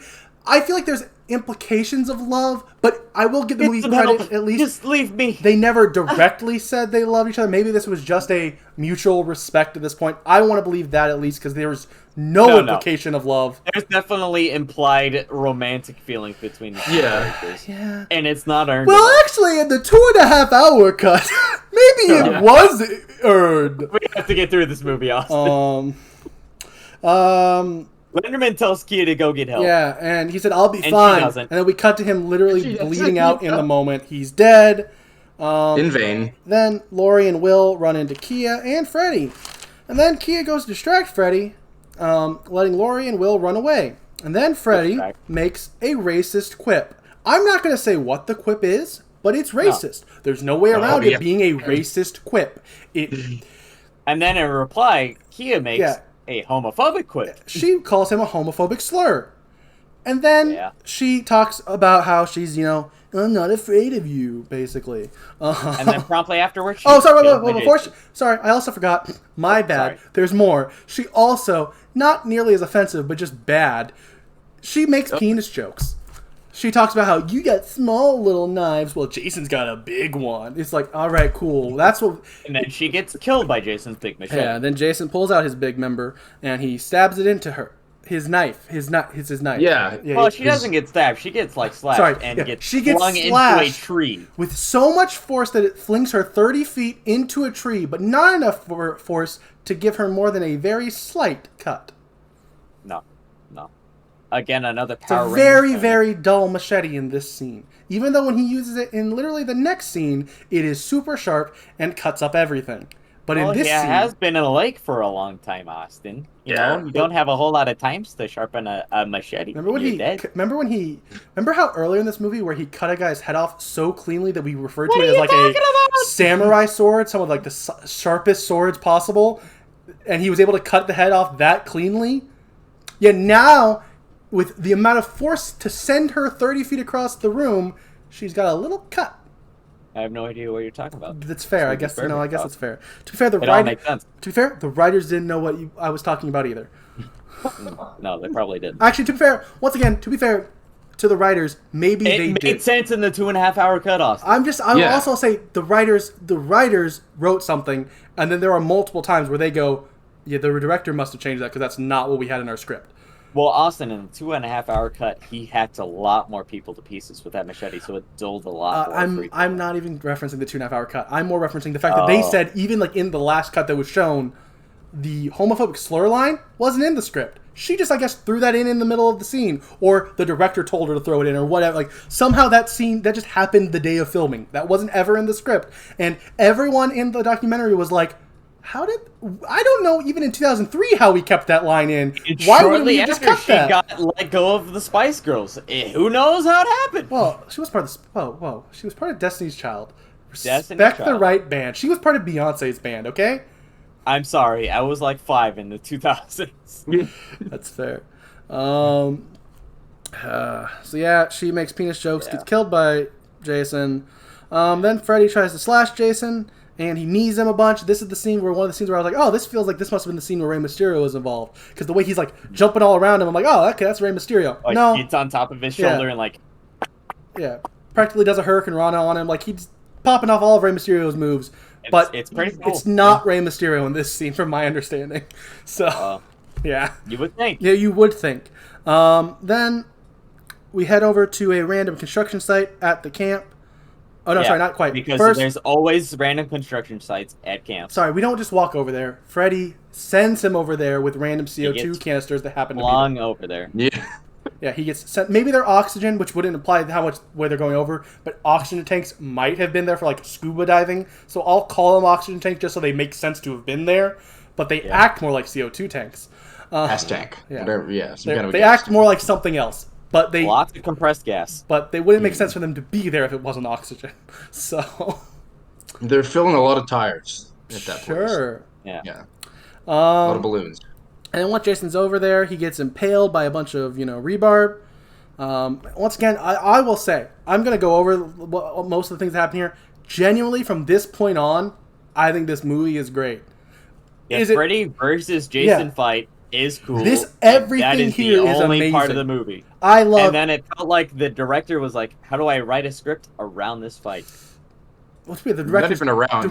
To be fair, directors don't write the movie. You're right. You're right. The screenwriters were like, "How do I write a script around this fight?" And the director was like, "I don't know, but this is what you have to do." But yeah, so the rebar falls on him. Then Freddy starts getting this giant cement mixer that's hanging for some reason to go back and forth. Got a lot of momentum. Yeah, a lot of momentum. Yeah, a lot of momentum. Well, Freddy's really strong. Bing bong. So it bings bongs off his head a lot, hitting him a lot. Bing bong. Freddy then somehow, for some reason, I guess because it hits where he's standing, he trips and falls, and now is hanging upside down off of it for some reason. Yeah. I mean, what can you do? Then Jason... It's a big cement mixer. Also, a lot at some of point momentum. in this scene, we imply that Freddy wants to drop this giant rubble cart onto Jason, but he gets caught, and he literally goes "Oh man, how did that happen?" So then they fight some more. Then he gets down there, and they fight some more after Jason takes out all the rebarb, and then eventually the cart decides it does want to come here, so it once again sends them... It gets bumped again by the cement mixer with unlimited momentum. Sure. Well, to be fair, an object in motion stays in motion even when it hits Jason repeatedly. Wait a second. That's not how that works. He's a Newton ball. Yeah. An object in motion stays in motion forever. We've all heard that law To be fair, a pendulum does stay in motion forever if it doesn't hit something. But it has no other forces acting on it. This did hit something constantly. And also there's gravity. Crazy. Who'd have thought? I swear I've been to weird science, these science museums where they show that this one pendulum that has been just going constantly because gravity doesn't affect it enough for it to stop it. The gravity does. No. Part of the reason a pendulum never hits you back in the face, even if you hold it up to your nose, I'm not talking about that. Because of gravity. Whatever. It doesn't matter. Who cares? This movie's not meant to be realistic. Let's be honest. I don't want realism. I don't want realism in my Freddy versus Jason fight. All right, you got me. I'm just a nerd. But they do go flying once again. A little. He's like, I literally just said I don't want realism. I am a little tired by the amount of need realism right now. Pure cartoonish, but not cartoonish way characters are flung constantly in this movie because Freddy and Jason get slightly hit by this, so they go flying 30 feet onto the dock. Hey, look, it's the dock. Remember the dock? The dock's cool. We like the dock. The dock's we love the dock. The dock's from the Friday the 13th movies. Oh, that's the dock from the movies. Oh Zombie Dad. Not that dock. This is the dock. He's underneath. He's about to end it. That is the dock that is at the other of the 12 campsites or big houses. Other side. Yeah, the 4 or 5 different camps or personal properties that are all on this one lake and all have giant docks that you can't see any of them from the other one. Yeah, Camp This is the Zombie Dead one. Oh, he's coming up out of the water with his sweater vest and his khaki pants, and he's putting it into We this forgot fight. to mention that this movie is actually Freddy versus Jason versus Zombie Dad. Yeah. Sorry, guys. He'll smile benevolently before. Well, see, the It thing was is on the 2.5-hour version. actually, it couldn't be because Zombie Dad was from the Paramount ones, which means they don't actually own the rights to Zombie Dad. They only own the rights to Jason. It all makes sense, actually, if you think about it. So actually, Zombie Dad never could have been here. Gosh, Sorry. like you guys don't even care. Jeez. Then Jason starts slashing Freddy up like crazy.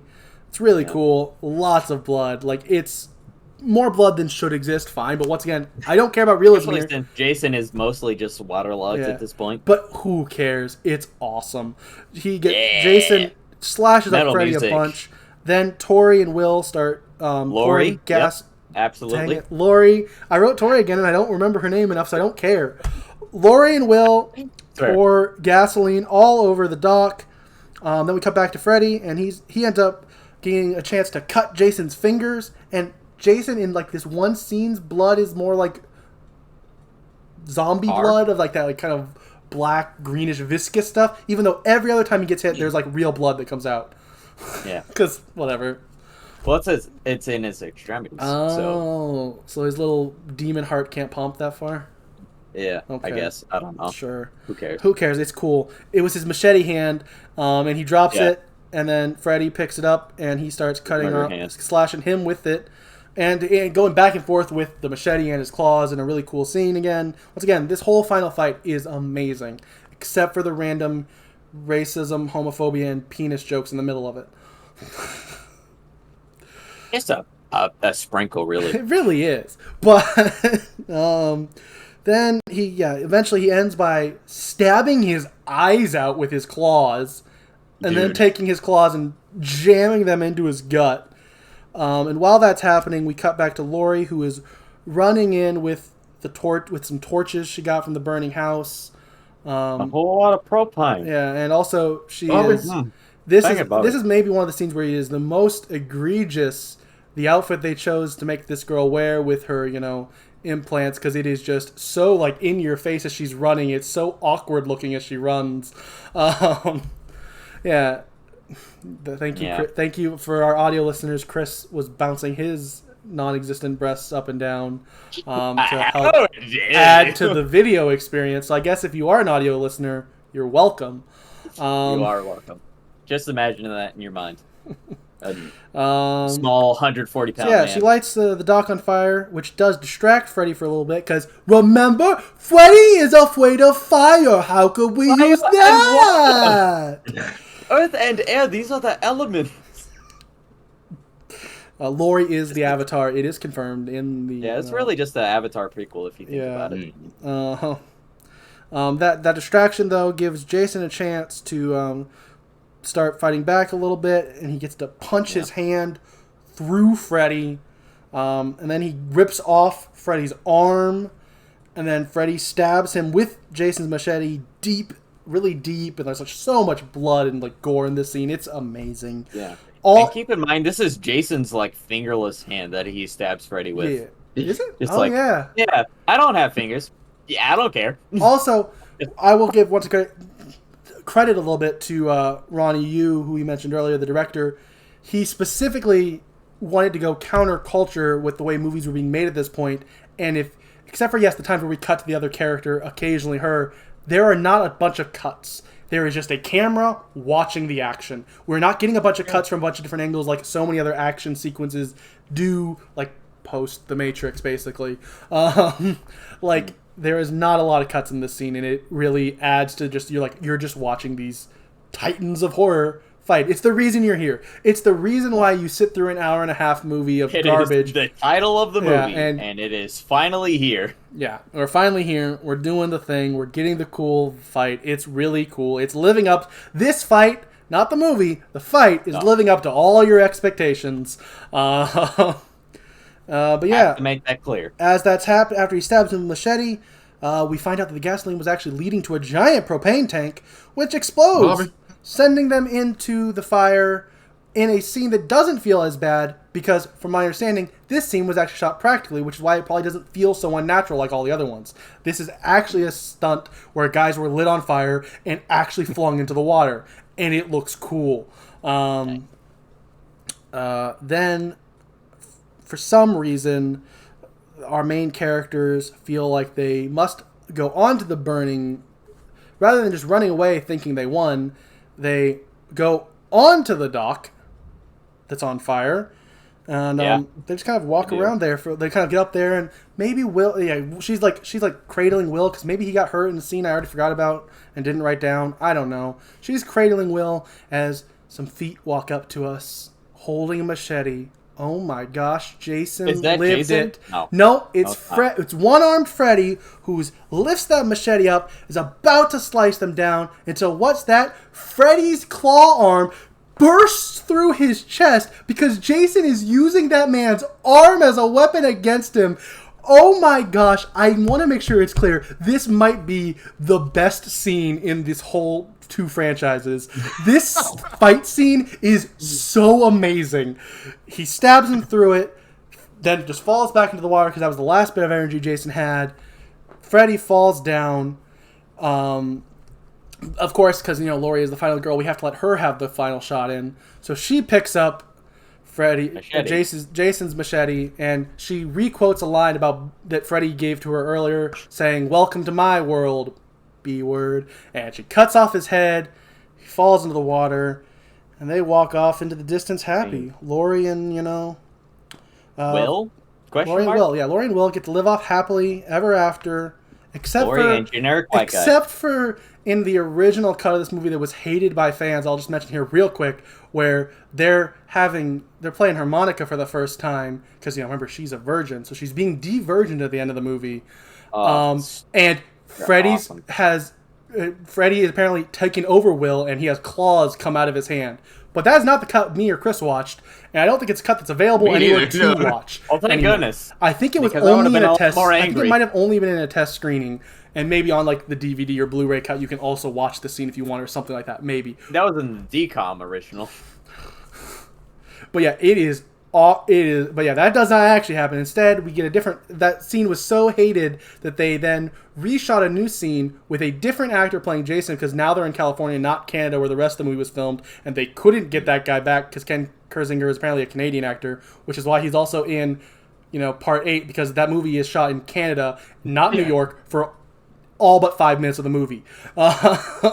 So Ken Kirzinger is not in this final scene here, where Jason rises up from the water, not afraid of it, by the way. Just want to point that out. Still not afraid of this water. He's in it. Yeah. He's cool with it. Yeah. Jason. Cool, doesn't care. Walks out with his machete and Freddy's head.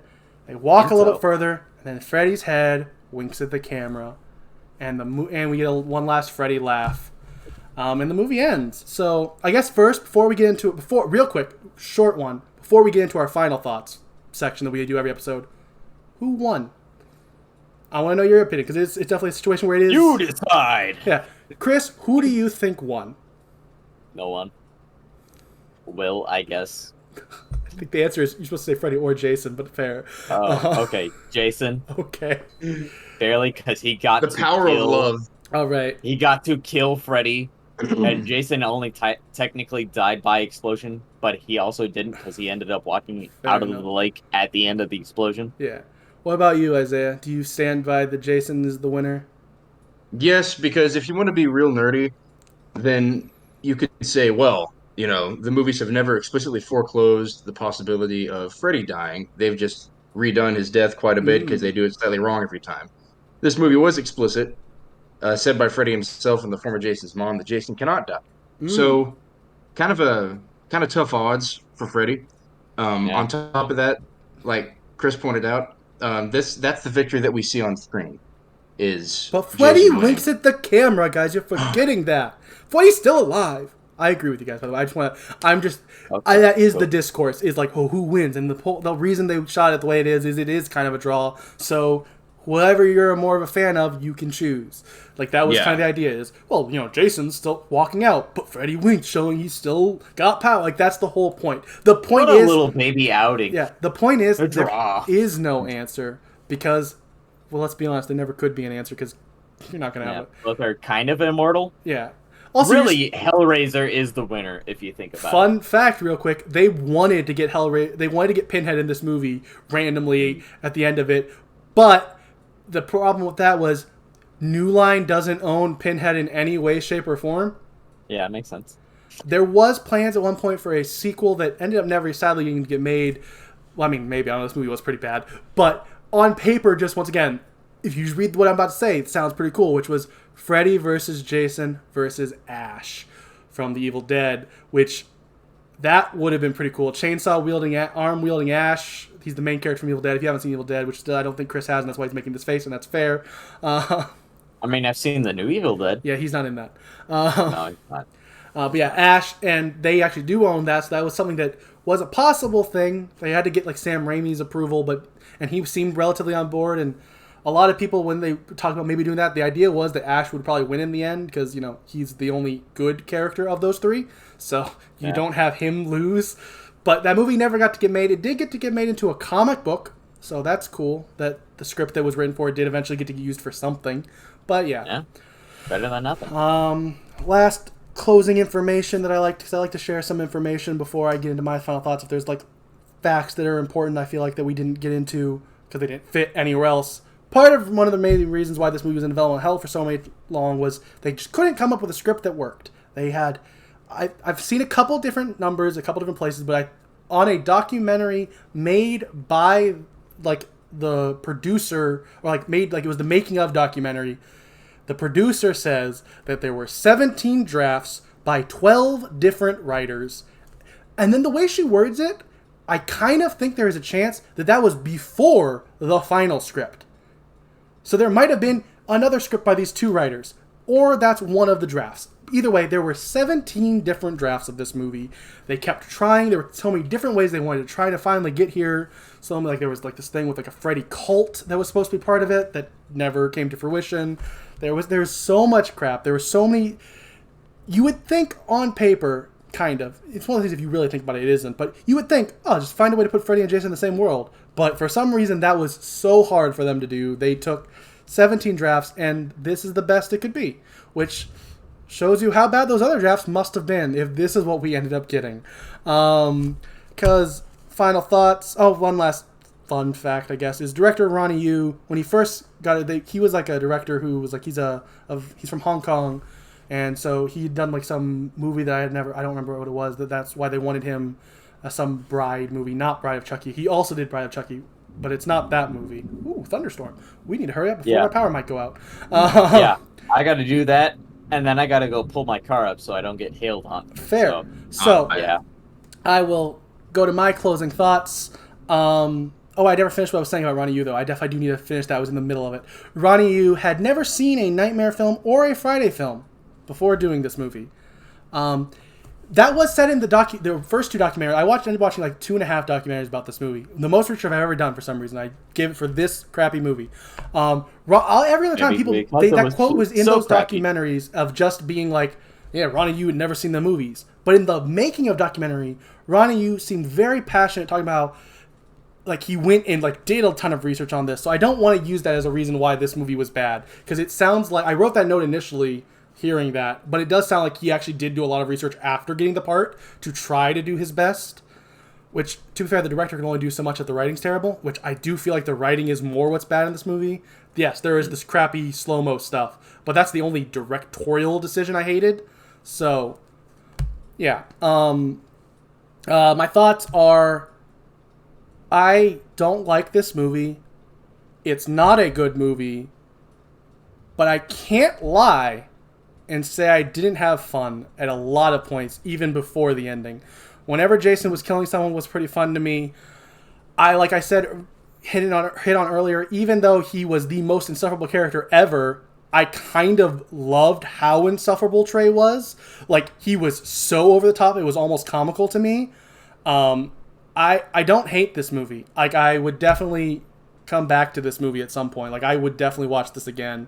There are some movies, like we mentioned, in both franchises that I don't know if I will ever watch again, unless I someday want to do like a distinct ranking video on them at some point for the channel, which I might do. But this movie had some fun moments, and definitely those last like 25 minutes minus the literal minute with Kia is art almost. Not quite, because, but like it is. I love it. I love it so much. That last 20 minutes. That's the thing is, a lot of the other movies that I hate had nothing I loved. This movie, I hate a lot of it, but I love part of it, which puts it at a solid middle ground of maybe being willing to watch it again, while a lot of those other movies were just bad. Oh, yeah. One last thing. Oh, where I would play, because we've been doing this pretty much every other time, even unofficially, we've been doing it. Where I'd place this personally right now, going over these movies where we've been going over these, I would put this as the 5th best Nightmare film. So it's above 4, 5, and 6, but below 1, 2, 3, and 7. That's where I would put it.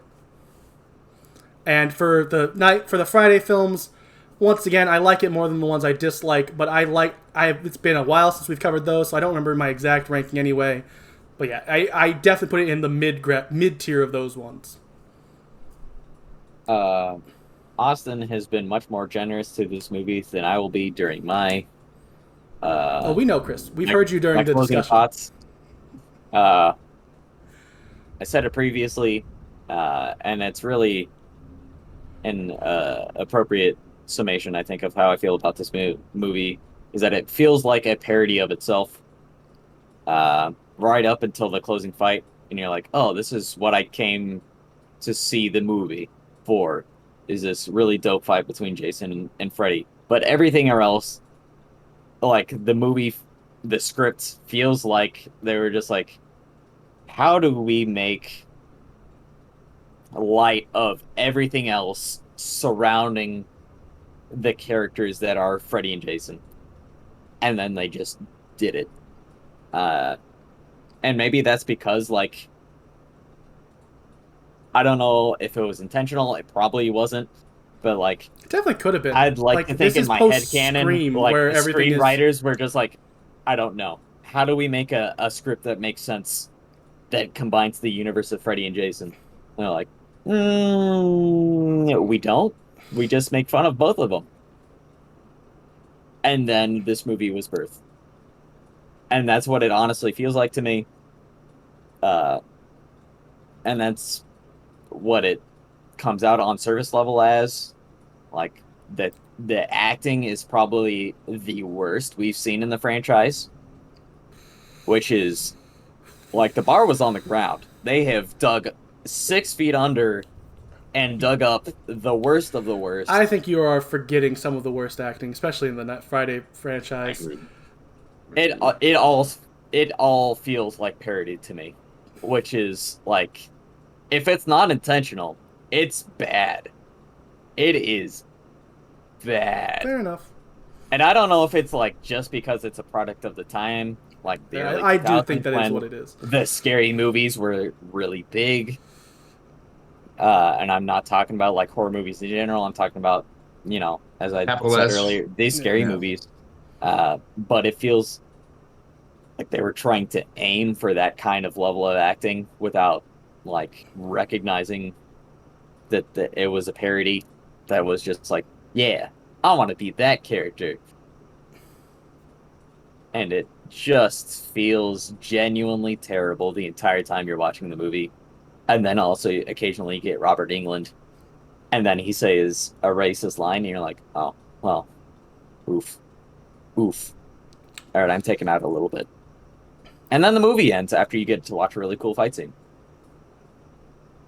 And that was my experience of watching Freddy vs. Jason. I don't know what else to say. All right, is it? Well, Isaiah? I do think one thing you said deserves elaboration. Y'all have pretty accurately diagnosed a lot of the genuine flaws, and there's really no other way to put it, flaws in this movie. So I won't belabor that point. I will once again point out that, in my opinion, interpretively, the offensiveness of a particular scene is largely subjective. We should not hold movies to standards for the future.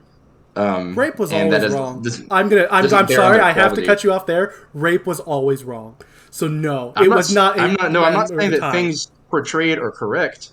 I'm talking about their bearing on the quality of the movie. But the main point that I would Quality like of to the make, movie was already terrible. it's a movie. It's a movie about monsters stabbing each other. I mean, we cannot expect every scene to portray like good little Christians. I'm sorry, but I think the Right. more valid point But the is, acting and the script writing around the scene was oh already not yes, good to begin with. yes, they're terrible. And something that you touched on, this movie was a chore.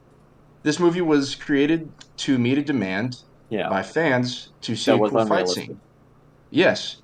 Yeah. And well, okay, I wasn't about to say that, but yeah, you're right. It wasn't because we had these two totally independently created stories imagined by entirely different people, and we get this homogenized mashup of people. I mean, however sincere their efforts were, people that were not really involved in the creation of these original ideas, and they're completing a task. Yeah. They know that the fans want something, and they're going to cash in on it. And I think to a degree, every sequel is it Fan kind of bears service. that taint. You know, is you make a sequel to make money. I Yeah. get it. And a sequel by nature cannot be as original as an original movie. But with this one particularly, I don't think that any one facet of movie making, acting or cinematography or whatnot, was the worst. I mean, I might disagree with you a little bit on that one, Chris, but like, I think we've seen worse acting in this franchise.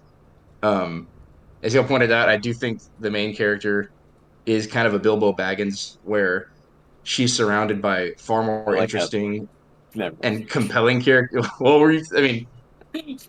I've never like that's a whole nother tangent. I don't like Bilbo Baggins as a character because he's so dry and just wooden, and every Plain, other yeah. character around him is like takes up more space because they're way more interesting. Same deal Mhm. here. Austin, you pointed out right, like we know that they can do main characters well with dimension and complexity, and they just totally crap the bed on this one. So that's my take. This movie was created to fill an economic demand. Um, I don't see how quality could have been anything more than the secondary goal of the creation of the movie. Um, so that's just my personal opinion. But Fair enough. This has been our thoughts. It's been the most, I think, divisive on multiple areas we've I ever think it's done. been the most divisive and the longest episode It is. we've done so We far. have Easily the we have longest, somehow surpassed our longest movie. I think we were at Take it off. we're somewhere at around the 2 hours 20 to 2 hours 15 mark. So I'm going to say goodbye after just letting you know that next week we will be discussing a movie that, let's be honest, I don't think we're going to be decisive because I don't think anyone who's ever seen it has ever liked it. We are going to be talking about A Nightmare on Elm Street, the reboot from 2010. I know what you may be thinking. I think when you started this, you said you were going to do it last. Yeah, but I don't want to end on such a sour note, so we will be ending this giant arc with the Friday the 13th reboot because it's at least marginally better. It's passable. Yeah, it's not this movie, because this next movie we're about to watch, because it sucks. Last thing, if you want to see us on it, if you're listening to us on YouTube, we have all the links to our audio podcast version of this down in the description below, as well as our link to our Patreon. So if you like us and want to help us, maybe someday make this a job for us or something crazy like that, hey, go send us some money if you can. If you can't, hey, we're still going to put this out even if it never succeeds. So we'll see you next week. Bye-bye. Bye-bye. bye.